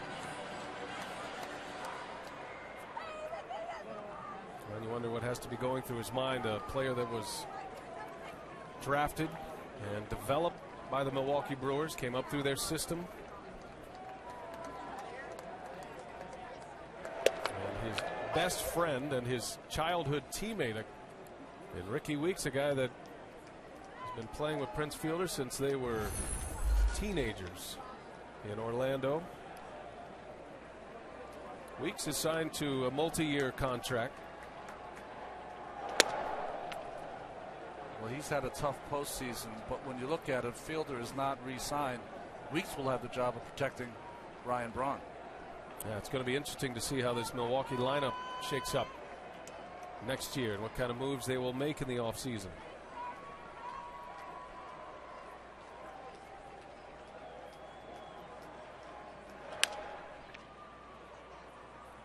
Speaking of homegrown talent, Lance Lynn, just one of the many coming out of that Cardinals system that is going to continue to push the Cardinals. They'll get Wainwright back next year. They are going to be loaded once again, St. Louis. Well, we talked about the postseason can expose certain things, sometimes bad, but I think what it's done is it can uncover things. And I think for Lance Lynn, he's going to be a valuable weapon for the Brewers next year. And I think they found out a little bit about Jason Mott. You know, so the things that they went into the season with, they're ending the season totally different than what the expectation was. They lost their closer. They went through a few different closers. And certainly for the Cardinals, this incredible run has given some guys possibly a new look on their career. and a new job. I think you're right, John. I mean, in the middle of the season when they were struggling, they were looking for a closer to acquire via trade. Ended up Mott being their closer, has proven that he can get the job done. David Freese, all of a sudden, with the experience, you talked about having bad games and have to sit on it all winter. The emergence of David Freese maybe will give him the confidence he needs to take that next step. Yeah, and I meant the Cardinals. I misspoke and said the Brewers, but so one thing the emergence of Jason Mott does, because if you would have talked to the Cardinals when Lance Lynn was first promoted, there was a lot of discussion about Lance Lynn being a future closer of this ball club. But Lynn has been a starting pitcher, and another arm like this, he's been a successful starter in the minor leagues. It certainly gives the Cardinals some options, another option in their starting rotation. If Mott takes that role and continues as he has been. Weeks to right, backing up Bergman, and he's there for the out. 2 gone in the 8th inning. And the Cardinals are 4 outs away from a berth in the World Series.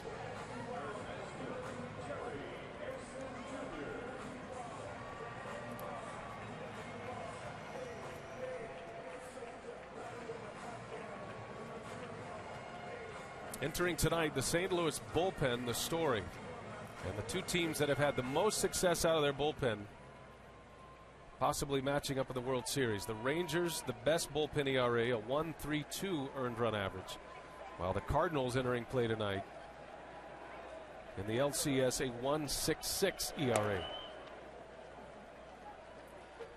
it's interesting when Colorado first came into the league and there was all that offensive numbers and for the humidor, I thought that was the way you had to pitch there. Like a spring training game. Yeah. Let each guy go 3 innings. You don't get used to anything. You don't get too worn down. That's really what the Cardinals have been able to do in this series, is figure a way to get just enough and not push past some bad mechanics, or as Tony La Russa said and Duncan, they both noticed the same thing. The moves were pretty easy once you both noticed the same thing. Well, we always have these stats here in the booth on how pitchers fare the 3rd or 4th time to the order. Never had to use them here. Right. And if it is the Cardinals who advance, how does that play moving forward in the postseason in your mind? This formula that La Russa has used in the NLCS. Well, as good as their offense is, they're going to have to be better because Texas offense is better. I mean, from top to bottom, American League clubs have the luxury of building their clubs in a way that the pitcher does not have to come into. But what I like about Texas, they're so deep with their pitching, starting and relieving, that you would like to think that they have the advantage. But if the Cardinals can pull off this trick where they just keep taking advantage of every move that Tony La Russa has, home field advantage. Well, the Rangers back in the World Series. Interesting that the Rangers in consecutive World Series after all of that success for the American League at the All-Star game. And now the Rangers are the one that are going to be the road team for the 2nd straight year. The last 2 All-Star game victories by the National League securing home field. Is Lance Lynn, another impressive inning. And we are headed to the 9th inning. The Cardinals ever closer to the World Series.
League Championship Series coverage on TBS has been presented by the new Capital One Cash Card. To the 9th inning at Miller Park in Milwaukee. And will the lights go out on a Brewers baseball season in 2011? John Axford is on to pitch, the Milwaukee closer. Cardinals lead it by 6. And Matt Holliday will lead off.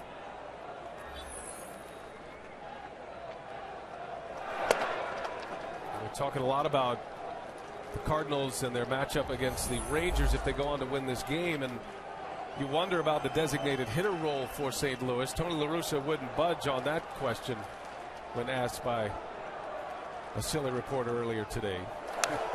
But you have to think Matt Holliday would be the guy that would be in that designated hitter role. Did you flag me earlier today, John? Is that right? Well, you know what I think? I think you can use it for your veteran players, Holliday and Berkman, as a kind of rotating thing. You know, you can get them off the field, get Alan Craig out there defensively, and it adds a great bat to their already vaunted and great lineup. But I think Holliday is going to be the key. You know what Pujols is going to do? But Holliday, against 3 of the starters for Texas, Holland, Harrison, and C.J. Wilson, all left-handed, all very talented. The right-handed hitters are going to have to come through. Who plays better in the opposite park, you think? The Rangers, who are going to lose a designated hitter in the National League Park. Likely to see Michael Young at first base is my guess. Yes. And Moreland out. Of course, that is to be determined. Or the Cardinals using Matt Holliday as a designated hitter. Well, it's interesting because the Cardinals do have some excellent athletes as their pitchers too. That would give them an advantage. But I think it's always better to add a hitter, especially this time of year, and with the Cardinals starting pitching struggling. Well, and I do think because the pitchers in the Cardinals rotation are athletic, can handle the bat. Certainly, it's tougher for Texas, but I think you gain some defense for the Cardinals in left field, which is an important part of the. With Holliday being the DH and presumably Craig or somebody else being out in left field. Ryan Theriot is on deck. Be hitting in the spot vacated by David Freese, who, in my opinion, is on his way to an MVP award in this NLCS. We'll see how the voting comes down. Monster series from David Freese. 9 runs batted in, 12 hits in this series, and 22 at-bats.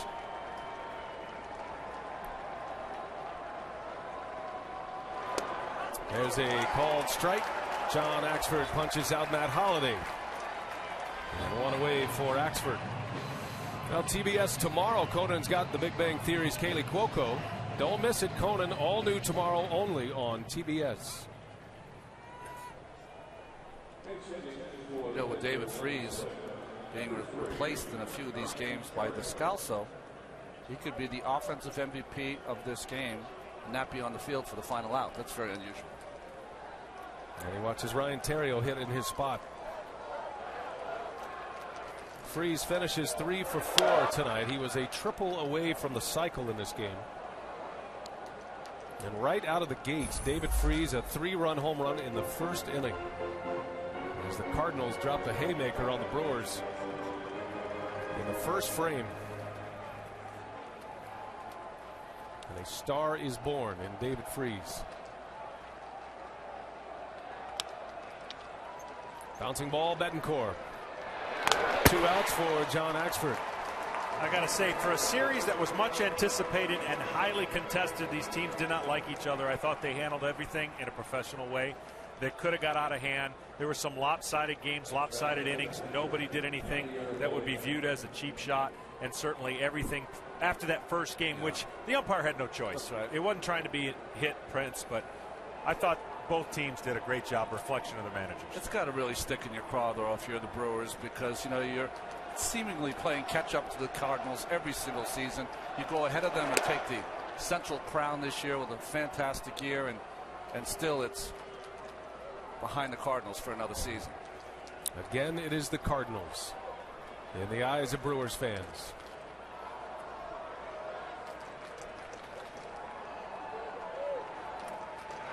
As Molina singles back up the middle.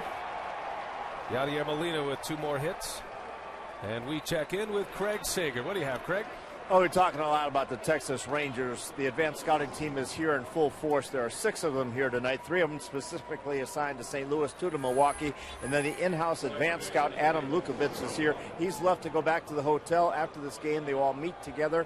They'll have a formula, a game plan all mapped out tomorrow. They will meet then later in the day, and they will fly to St. Louis, if that's the case, and meet with Ron Washington Tuesday with their game plan. Now remember, these guys have been on the road extensively throughout the entire month of September as they scouted the advanced American League teams they thought they were going to play, and they also looked at the National League teams. Oh yeah, they didn't start looking at St. Louis until the last day of the regular season. Back to you guys. I know one of those Texas Ranger scouts could use a shower. That would be my brother, Mike, who hasn't been home in months as he has scouted these 2 teams. So congratulations to brother Mike and the rest of the Rangers. Not home in October. That sounds a little familiar, John. Yeah, but as you there he is. Start out your season, you never prepare to lose your last game. Yeah, you're right. That's always tough when only one team's going to win their last game when they get into October.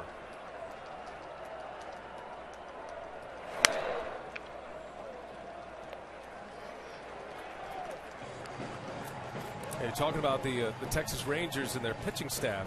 Interesting that 2 teams have won 3 games in postseason series in which their starting pitchers lasted less than 5 innings, right? 2 teams. If the Cardinals go on to win it, they'll become the 3rd team. And it would be this year's Rangers ball club in the ALCS and this year's Cardinals ball club in the NLCS. The only other team, Jackie Robinson's Brooklyn Dodgers in 1947. They did it in the World Series. That's how rare this season is and this postseason is with starting pitching. Not getting any length whatsoever from your starters and yet still winning games. Tonight's starter for the Cardinals, Edwin Jackson, went 2 innings.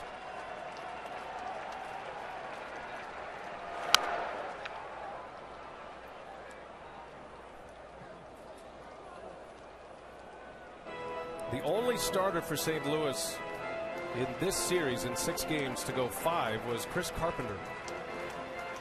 He went 5 and got the win in a 4-3 St. Louis victory in Game 3.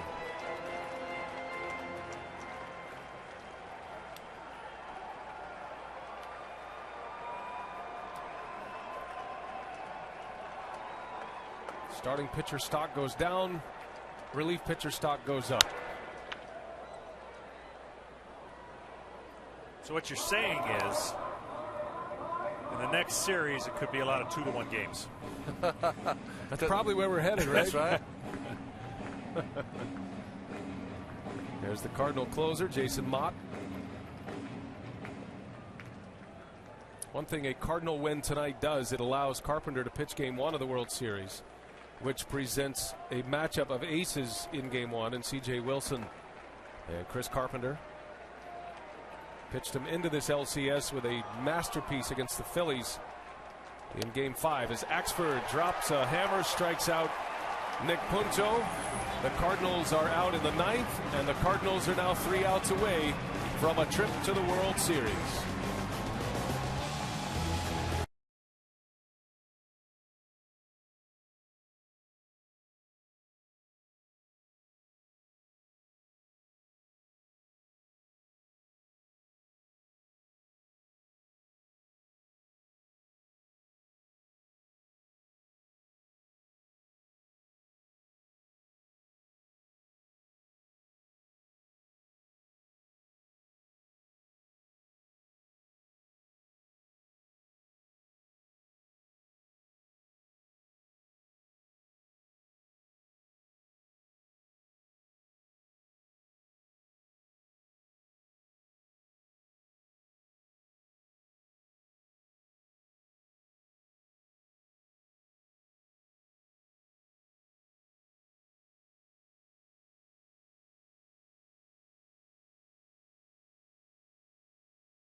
Cardinals have the lead, and now to the bottom of the ninth we go. And just a reminder, stay tuned for Inside MLB, presented by Captain Morgan.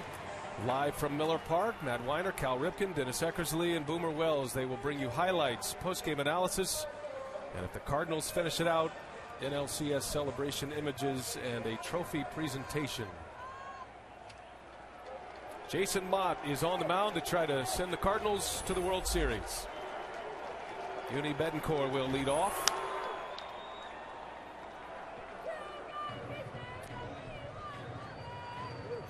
Betancourt has had a nice postseason for Milwaukee. 8 hits in this LCS, and a double and an RBI in the fourth. Cardinals put the pressure on early, again scoring first in this game. They scored 4 in the first. 6 consecutive games they scored the first runs. And no team in the history of baseball has ever done that in the postseason. In one postseason series, 6 straight games the Cardinals jumped out to the early lead, and that's important when you do not have home field advantage. They took this big crowd out of it quickly tonight.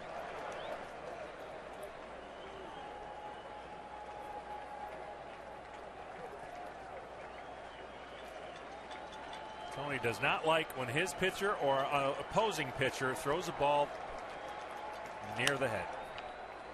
Also, Mott's got to, what's difficult sometimes, you can probably speak to this better, John. This is a less leverage situation for Mott, but he's been on such a great roll that he's got to grind himself through this inning here so he doesn't lose that control that he had in the 4 games in the postseason.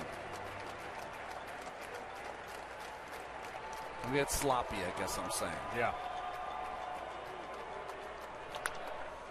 Bouncing ball to short, and for call. Out number 1 for the Cardinals.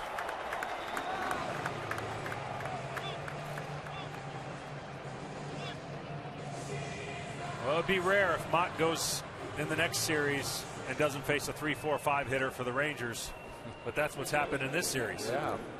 Jason Mott has not faced the middle of a batting order, and opponents only hitting 1 for 23 against Jason Mott. Placido Polanco has the only hit. Philadelphia Philly. Here's George Kataris pinch hitting for Milwaukee. The Brewers are 0 for 12 against Jason Mott in this LCS. Early offense for St. Louis. Outstanding relief work for the Cardinals. The story in this one. You guys thought maybe the bullpen could garner up enough votes. If you had to give it an MVP award to somebody or some bodies, it would be the Cardinal bullpen. Freese took care of that with that 3-run bomb in the first. Yeah, he sealed it up, I think. I'm sure the votes will come in and prove that. But David Freese, the Nelson Cruz of the LCS on this side of the fence. Kataris, center field, pretty well hit. John Jay going back at the wall, and John Jay makes the catch. What a great catch that was.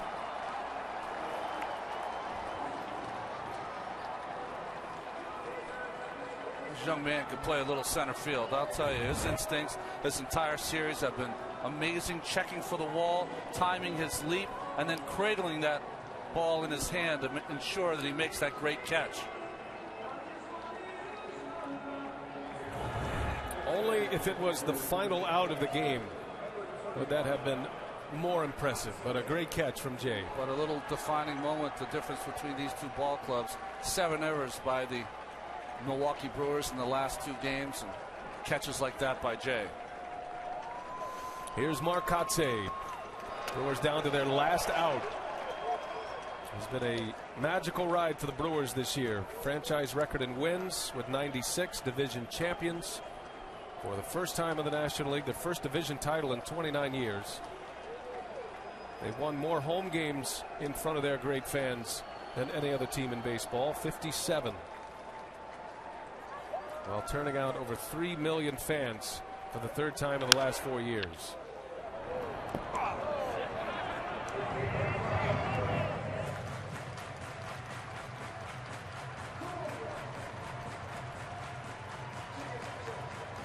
Anxious moment for the Cardinals, ready to pour onto the field. Braun, the candidate for the Most Valuable Player Award in the National League this season. And there it is. The St. Louis Cardinals are headed back to the World Series.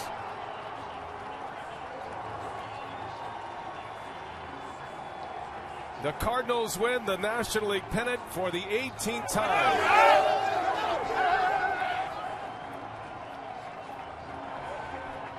Tony La Russa will make it to the World Series for his 6th trip. Won it in '89 with the A's. He won it in '06 with the Cardinals.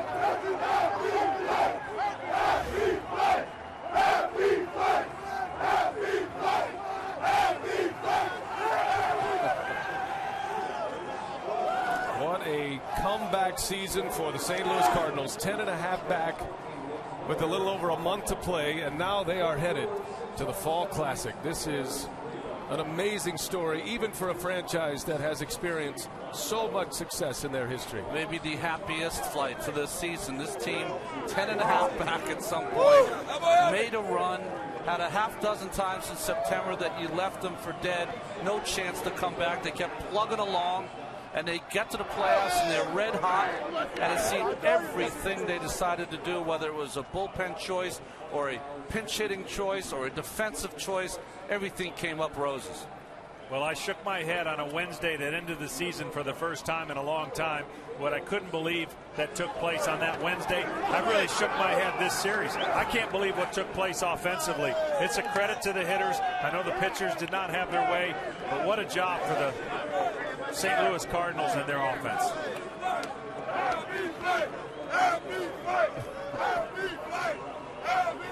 And the chance of happy flight. And dejected Brewers fans, they thought they were looking at one of the best teams in franchise history. Certainly will have its place in franchise history, but coming up 2 wins short of just their 2nd berth in the World Series. And they drop it against their division rival, the St. Louis Cardinals. A wild card team headed to the World Series in a matchup with the Texas Rangers. As we check in with Craig Sager. Craig? Well, I'm here with Matt Holliday. Matt, you've been to the World Series before with an incredible run with the Colorado Rockies, but explain how you got there this year. Well, it was crazy. We had a lot of adversity, but we found a way and got in, and then we've been playing really well, and we're going to the World Series. Seems like a long time ago we were asking about your hand injury. We were also talking about Albert Pujols struggling a little bit. All that came aside, you guys are just red hot now. Yeah, we're hitting the ball really well. Our lineup from 1 through 8 or 9 has been really strong all season, and we're swinging the bats well right now. You got a big lift from David Freese. How has he impressed you? What is he going to mean for you? You know, I'm not surprised. He's a great kid, and you know, he's battled injuries the last couple of years, like serious injuries. Right? I think he'd come on the scene a little earlier. But to get a chance to watch him grow up as a guy and as a person and as a player and come out here and do what he did, I'm super impressed. Congratulations. With us, Albert Pujols. First of all, you all right from that collision at first base with Ryan Braun?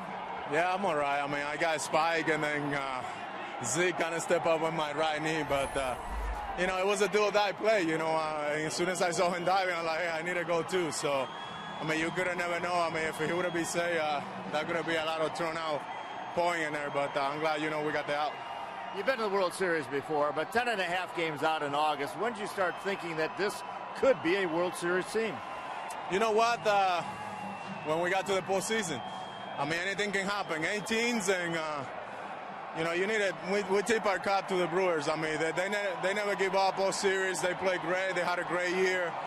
A bunch of great group of guys, great organization. And I'm pretty sure they're going to be back here before you know it. But you know, tonight is our night. We need to enjoy, and it's amazing, you know.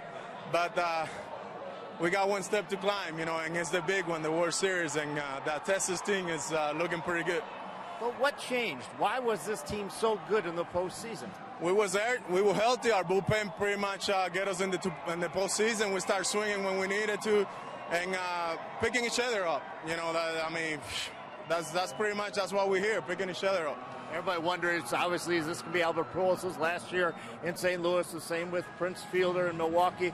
You called time out there so the crowd can give him appreciation. What does that mean? Right now, I've been in that situation in St. Louis with the best fans in baseball. I want Fielder, to get a great standing ovation. He's done so well for this organization, and I'm pretty sure he'll be back. You got games left to play in the World Series. You also have some celebration to go. Thanks a lot. Back up to you, Brian. All right, Craig, thank you. And thanks to Matt Holliday and Albert Pujols, two of the big sluggers in the middle of that Cardinal offense. A top hitting team in the National League this year, an American League lineup in St. Louis. And now they'll likely put Matt Holliday in that DH role. That is going to be some kind of showdown with the Texas Rangers. The final out. Fitting that Jason Mott finishes this game. The Cardinal bullpen goes 7 innings tonight. Mott 3 up, 3 down to finish it up, and the celebration on the field at Miller Park. So many heroes for the Cardinals. Yadier Molina had a great series defensively and offensively. David Freese, who we think is the MVP. Albert Pujols was Albert Pujols. And the most amazing thing of all, bullpen 28 2/3 innings, starters 24 1/3. You just do not see that on the winning end. 4 more innings from the bullpen and the starting pitchers as Pujols watches the final out, the strikeout, and Albert Pujols heading back to the World Series. The Cardinals won it in 06.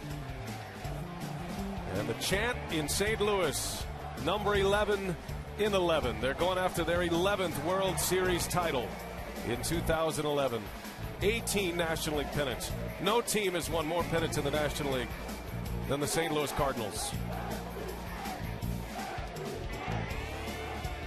And will that be Prince Fielder's final walk down into the home clubhouse here in Milwaukee? The great duo, Braun and Fielder, perhaps for the final time in Brewers uniforms together.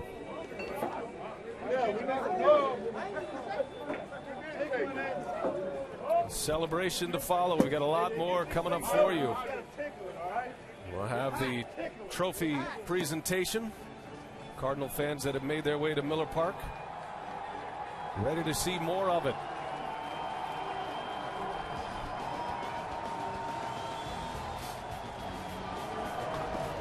If you got somebody on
to our Inside MLB, presented by Captain Morgan post-game show.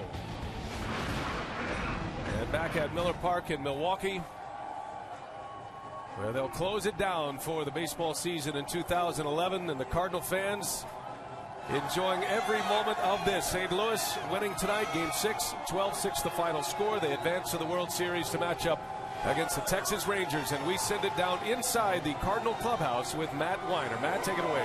Brian, a raucous Cardinal clubhouse as this team celebrates its 18th National League pennant. And here to present the National League trophy is honorary National League President Bill Giles. With us is Bill DeWitt, the chairman and CEO of the St. Louis Cardinals. John Mozeliak, general manager of this team, of course, manager Tony La Russa, and the MVP of the 2011 NLCS, David Freese. Bill, you've got the trophy. Take it away. Well, Bill, as you know, the history of the Cardinals is remarkable. You have more championships than anybody else in the National League. And this year was particularly remarkable. You were 10.5 games out in late August, 8.5 on September 1st, 3 games out with 5 games to go. You have a never say die attitude, great character, a testimony to you and John and Tony. I congratulate your entire organization. And Tony, I want to say this. I've always known you're a great manager, but the way you managed in the postseason was your finest hour. So it's my honor to present this trophy named after my dad, Warren C. Giles, to the St. Louis Cardinals, champions of the National League. Thank you very much, Bill.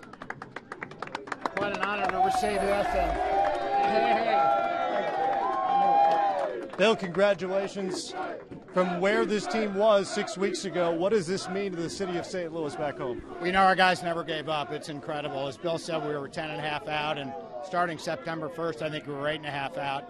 And they just said, let's win as many games as we can and see what happens. And you saw what happened, and we got into the playoffs and played a great team in the Phillies that Bill knows all about. And, I commend the Brewers for a great season. This was a good series. Could have gone either way. They've got a great team, great organization, and I congratulate them on a wonderful season. But for now, I want to enjoy the trophy, and our guys were terrific. Our team couldn't have played better, and, it's just very exciting to get our 18th pennant. Congratulations. John, you were the architect of this team, and so many of your midseason moves came into play here down the stretch. From Mark Zepchenski, Octavio Dotel, obviously Edwin Jackson, who got the start tonight, and others. When did you think you had the pieces to make a run like this? Well, right before we made those trades, I remember sitting down with Bill, Tony, my staff.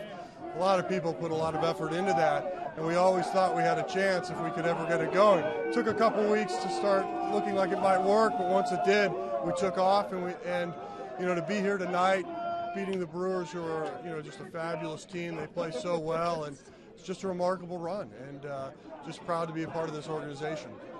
How extraordinary was the job your manager did using the bullpen as he did, mixing and matching throughout this entire series? Every button he pushed worked, and I've been with him a long time, and I know how prepared he is, and so giving him the right tools and the right players to go about it, I knew we had a chance. Tony, your sixth trip to the World Series upcoming now. Before I ask you about the run to get here, just this LCS, how unique was it? You don't get into the postseason unless you have great starting pitching. And we all had it. It was just the most unique and weird kind of situation that the starters could make a mistake and get away with it. But I'll tell you talk about handling pitching, everything comes from Dave Duncan. And when he nods, I nod, and when he doesn't nod, I don't. So Dave Duncan deserves all the credit. Everyone knows the story by now, 10.5 games back on August 25th. I know you would never give up on a season, but what made you think this particular group could make up that gap and get here? Well, I think there was two things. One, early in the year, the first 4 months, we had so much adversity, and the guys never quit. We could get beat. Whatever it was, they kept their heart. The other thing is we knew we were a better ball club after the trades, and time was running out. We said, man, we're just not really playing to it, and all of a sudden it clicked, and then once they got going, the guys played every game like it was the last game of their life, and that worked. Your bullpen became your cavalry in this series. What can you say about what they did here over these 6 games? Well, they were, they pitched with a lot of heart. There was enough guys to where really nobody got overworked. But I thought today, for example, Salas, the way he pitched that, and really showed up big, and he'd been used a lot. Grabzinski, They were all part of it, but here again, I think Derek Lilliquist, the coach, Dave Duncan, we got to make sure they get their credit. This was the #1 offense in the National League in the regular season, but so much more potent, obviously, with Holiday getting healthy and with David Freese emerging as well. How much of a difference do they make? Well, we always felt if we could put our lineup out there, that we could put together a run, and it finally happened, and we got the run. 6 World Series for you. Can you believe it? Not really. This one was a little bit unusual. Congratulations. Let's bring in David Freese, the MVP of the National League Championship Series.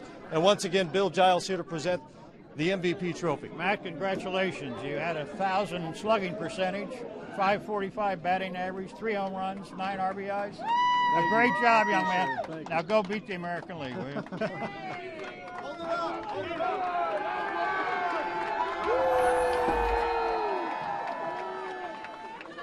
David, you really got it going in the NLDS. When did it click and why? I don't know. That's the crazy thing about baseball. You just keep working hard, and you're going to have your ups and downs, and you get hot every now and then, and it was a good time now. The timing was great, yeah. Yeah, the timing was unbelievable. I wish, honestly, we could make it, 8 or 9 or however many of these and give them to our bullpen. What they did, they really deserve this award. They're the reason why we won this series. 3 home runs, 9 RBIs, 7 runs scored for you in just 6 games' time. Have you ever been obviously you've never been on this stage, have you ever been on a stretch like that for any 6 games? I don't think so, You have good moments, and, this is definitely one of them. This is an unbelievable moment, getting to the World Series, and, you got to be a team to beat a team like Milwaukee, and that's what we did. You're a St. Louis kid. You grew up there in suburban St. Louis. If I could talk to the 10-year-old David Freese and tell him what's happening here tonight, what would he say? He wouldn't believe it. No chance. He'd want to be here, but he definitely wouldn't believe it. What does this mean to you as a St. Louis? This means the world to me. Not only get to the World Series, but to be a part of these group of guys. Quitting out of high school, just one of the main reasons why I came back was the camaraderie of a baseball team, and I haven't been around a better group of guys. You ready for your first World Series? Yeah, for sure. Yeah! They're ready for you. And I'm ready to send it back up to Brian. Cardinals 2011 National League champs. All right, Matt. Nicely done. And the Cardinals come in there heavy on David Freese. And back here in the booth as we put the finishing touches on this one. And Ron, just as a summary, you hear that from the Cardinals. You hear this improbable season, this comeback season for them. They're accustomed to winning in St. Louis, but I don't think even the diehard Cardinal fan could have expected a postseason berth this year. But David Freese is now a star, no doubt about it. He's the Nelson Cruz of the National League. But even David Freese gave credit to a tremendous effort by the bullpen. Yeah, the bullpen was just unbelievable. It's hard to even believe they could pull it off. To be out there that many innings, you're usually going to find someone who's going to falter in that bullpen or someone that takes a beating, and that did not happen. They started off slow, this bullpen. They gave up 5 runs in their first 2 2/3 innings against the Phillies in the NLDS, and then they came back and gave up 7 runs in their last 39 2/3 innings. So, Tony La Russa did push the right buttons. He'll get a lot of credit for that. But the guys like Salas, the guys like Lance Lynn, who was the last guy put on this team when this roster, when La Russa wanted to make sure that he had an extra pitcher. Boy, was that prescient. I mean, he definitely needed that. But the bullpen was just outstanding, and they might have found themselves a closer in this postseason. Jason Mott got the final 3 outs today. John, it's a scorebook that reads like a spring training game. A starter goes 2 innings, 2 1/3, 2/3. It's an unusual way to go about clinching a division title and then clinching a pennant and moving into the World Series. Can they do this in the World Series and be successful against Texas in your mind? Well, if you know anything about baseball, the people would say no. But this is a year where whatever you know about baseball, throw it out the window. I'm really looking forward to seeing the matchups between the Texas power arms that they have. I don't think you're going to see – they don't have a lot of contact pitchers where the Cardinal hitters can be as comfortable as they were in this series. So the power arms for Texas is really going to present a problem. And I think for St. Louis, they really do have to get more out of their starters. That lineup, as good as it is, and is better, it's even better than the lineup that St. Louis has by statistics. And I think it's going to be an intriguing matchup because I think we're going to see some real different arms coming out of Texas. And I'm excited to see how the St. Louis hitters attack the arms of Texas. The two top offenses in each league, the Rangers and the St. Louis Cardinals, and our pitchers don't like to hear about that, but that might be what wins a championship. The Cardinals, for the 18th time, they win the National League pennant. The Gas House Gang in the mid-30s and those great years, and then in the war years, the St. Louis Cardinals had a great run back in the 60s with Bob Gibson. And then 1982, the victory over the Milwaukee Brewers in the World Series. Whitey Herzog had a couple of more pennants. And then when Tony La Russa arrived, 2 pennants in 04 and 06, the World Championship in 06. And now the Cardinals have added one more to the list, 10 World Series championships. They go for their 11th in 2011. And this is what we expect to be the starting pitching matchup, Ron, with C.J. Wilson, Chris Carpenter. Randy Wolf was the left-hander who had success against St. Louis, the only one in this series. How about the 3 lefties for the Rangers? Well, the 3 lefties for the Rangers. Holland had the most shutouts of the group. They had 19 shutouts as a team, which was unbelievable. And if you looked at their power arms, as John talked about, it's going to be a tough road for the Cardinals. But the best thing that could have happened did happen. They won tonight. And that has Carpenter pitching maybe twice, maybe 3 times in a series, and he could be the equalizer against that vaunted Texas lineup. And for the first time in a series, the Cardinals will have the home field advantage, courtesy of Prince Fielder's 3-run home run at the All-Star game. The St. Louis Cardinals beat the team with the best record in the major leagues, the Philadelphia Phillies. They beat the team with the best record at home in the Milwaukee Brewers. So they have knocked off the top 2 records in the National League as they picked up the wild card, and now it is the Cardinals, red hot, an improbable season, headed to the World Series, and now they spill out onto the field and greet their fans. Great history, the Cardinals. No team other than the Yankees has won more world titles than the St. Louis Cardinals. They have Hall of Famers throughout the years, some of the greatest players to ever put a uniform on in this great game, and they are back once again in the place they call baseball heaven, and St. Louis and Busch Stadium is going to host a World Series beginning Wednesday night. They had to do it on the road. The best pitching staff in all of baseball, many felt, was the Philadelphia Phillies. They took them down. Maybe one of the better offenses in the league, the Milwaukee Brewers.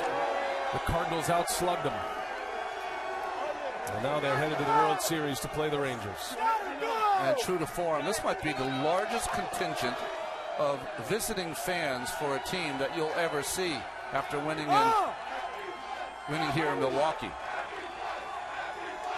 Even got all the fans cheering Happy Flight.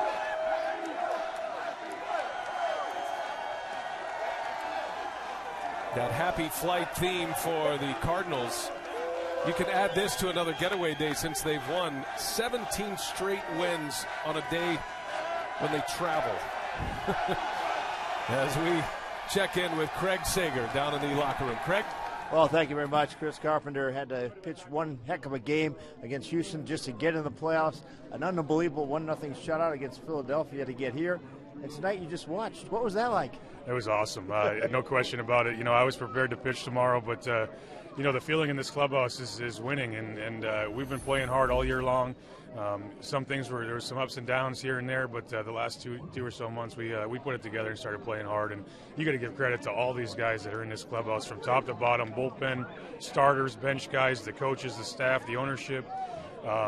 Giving us an opportunity to get Jackson, Dotel, and Arthur, and Fuki, and all the guys that they were able to bring over, and just put everything together. And we started playing well, playing hard, and it was a lot of fun. What clicked? What was it? At what point did you say, hey, we have a chance to go to the World Series? Well, once you get here, there's no question about it. Once you get here with the short series and the opponents, you just need to ride some hot things and get some breaks and do some stuff here, offensively, defensively, starting pitching, bullpen wise. You saw this series, our bullpen was unbelievable. Starting pitching didn't go deep, but our bullpen was great. We've had great offense, scored a bunch of runs. You just got to get hot, and when you get into these little series here, if you do anything, anybody has an opportunity, and if you do anything right and get that break, those rolls, those bounces here and there, you have an opportunity, and we played hard enough to do that. You're celebrating tonight. You're also the Game 1 starter. Are you thinking about the Texas lineup yet? I haven't thought a lick about him. I'm excited for our ball club. I'm excited for our organization, all the pressures and all the things that we went into that we put on ourselves to come in and play and do the things that we've done. Unbelievable. This group of guys I've been saying all year long is the most amazing group of guys I've ever been around. Well, you're a great part of it. See you in Game 1. All right, thanks. Back to you guys. All right, Craig, thank you. And John Smoltz, Ron Darling, thanks for your great analysis. It's been a pleasure to work with you guys, and enjoy your off season. It's been a great thrill to be here with you and watch these Cardinals go on to the World Series and see some terrific baseball in this postseason. Well, it's my 5th year working with TBS in the postseason. I've never seen a series like this, but congratulations to both the Cardinals and the Rangers. John, you're the closer. Close it out.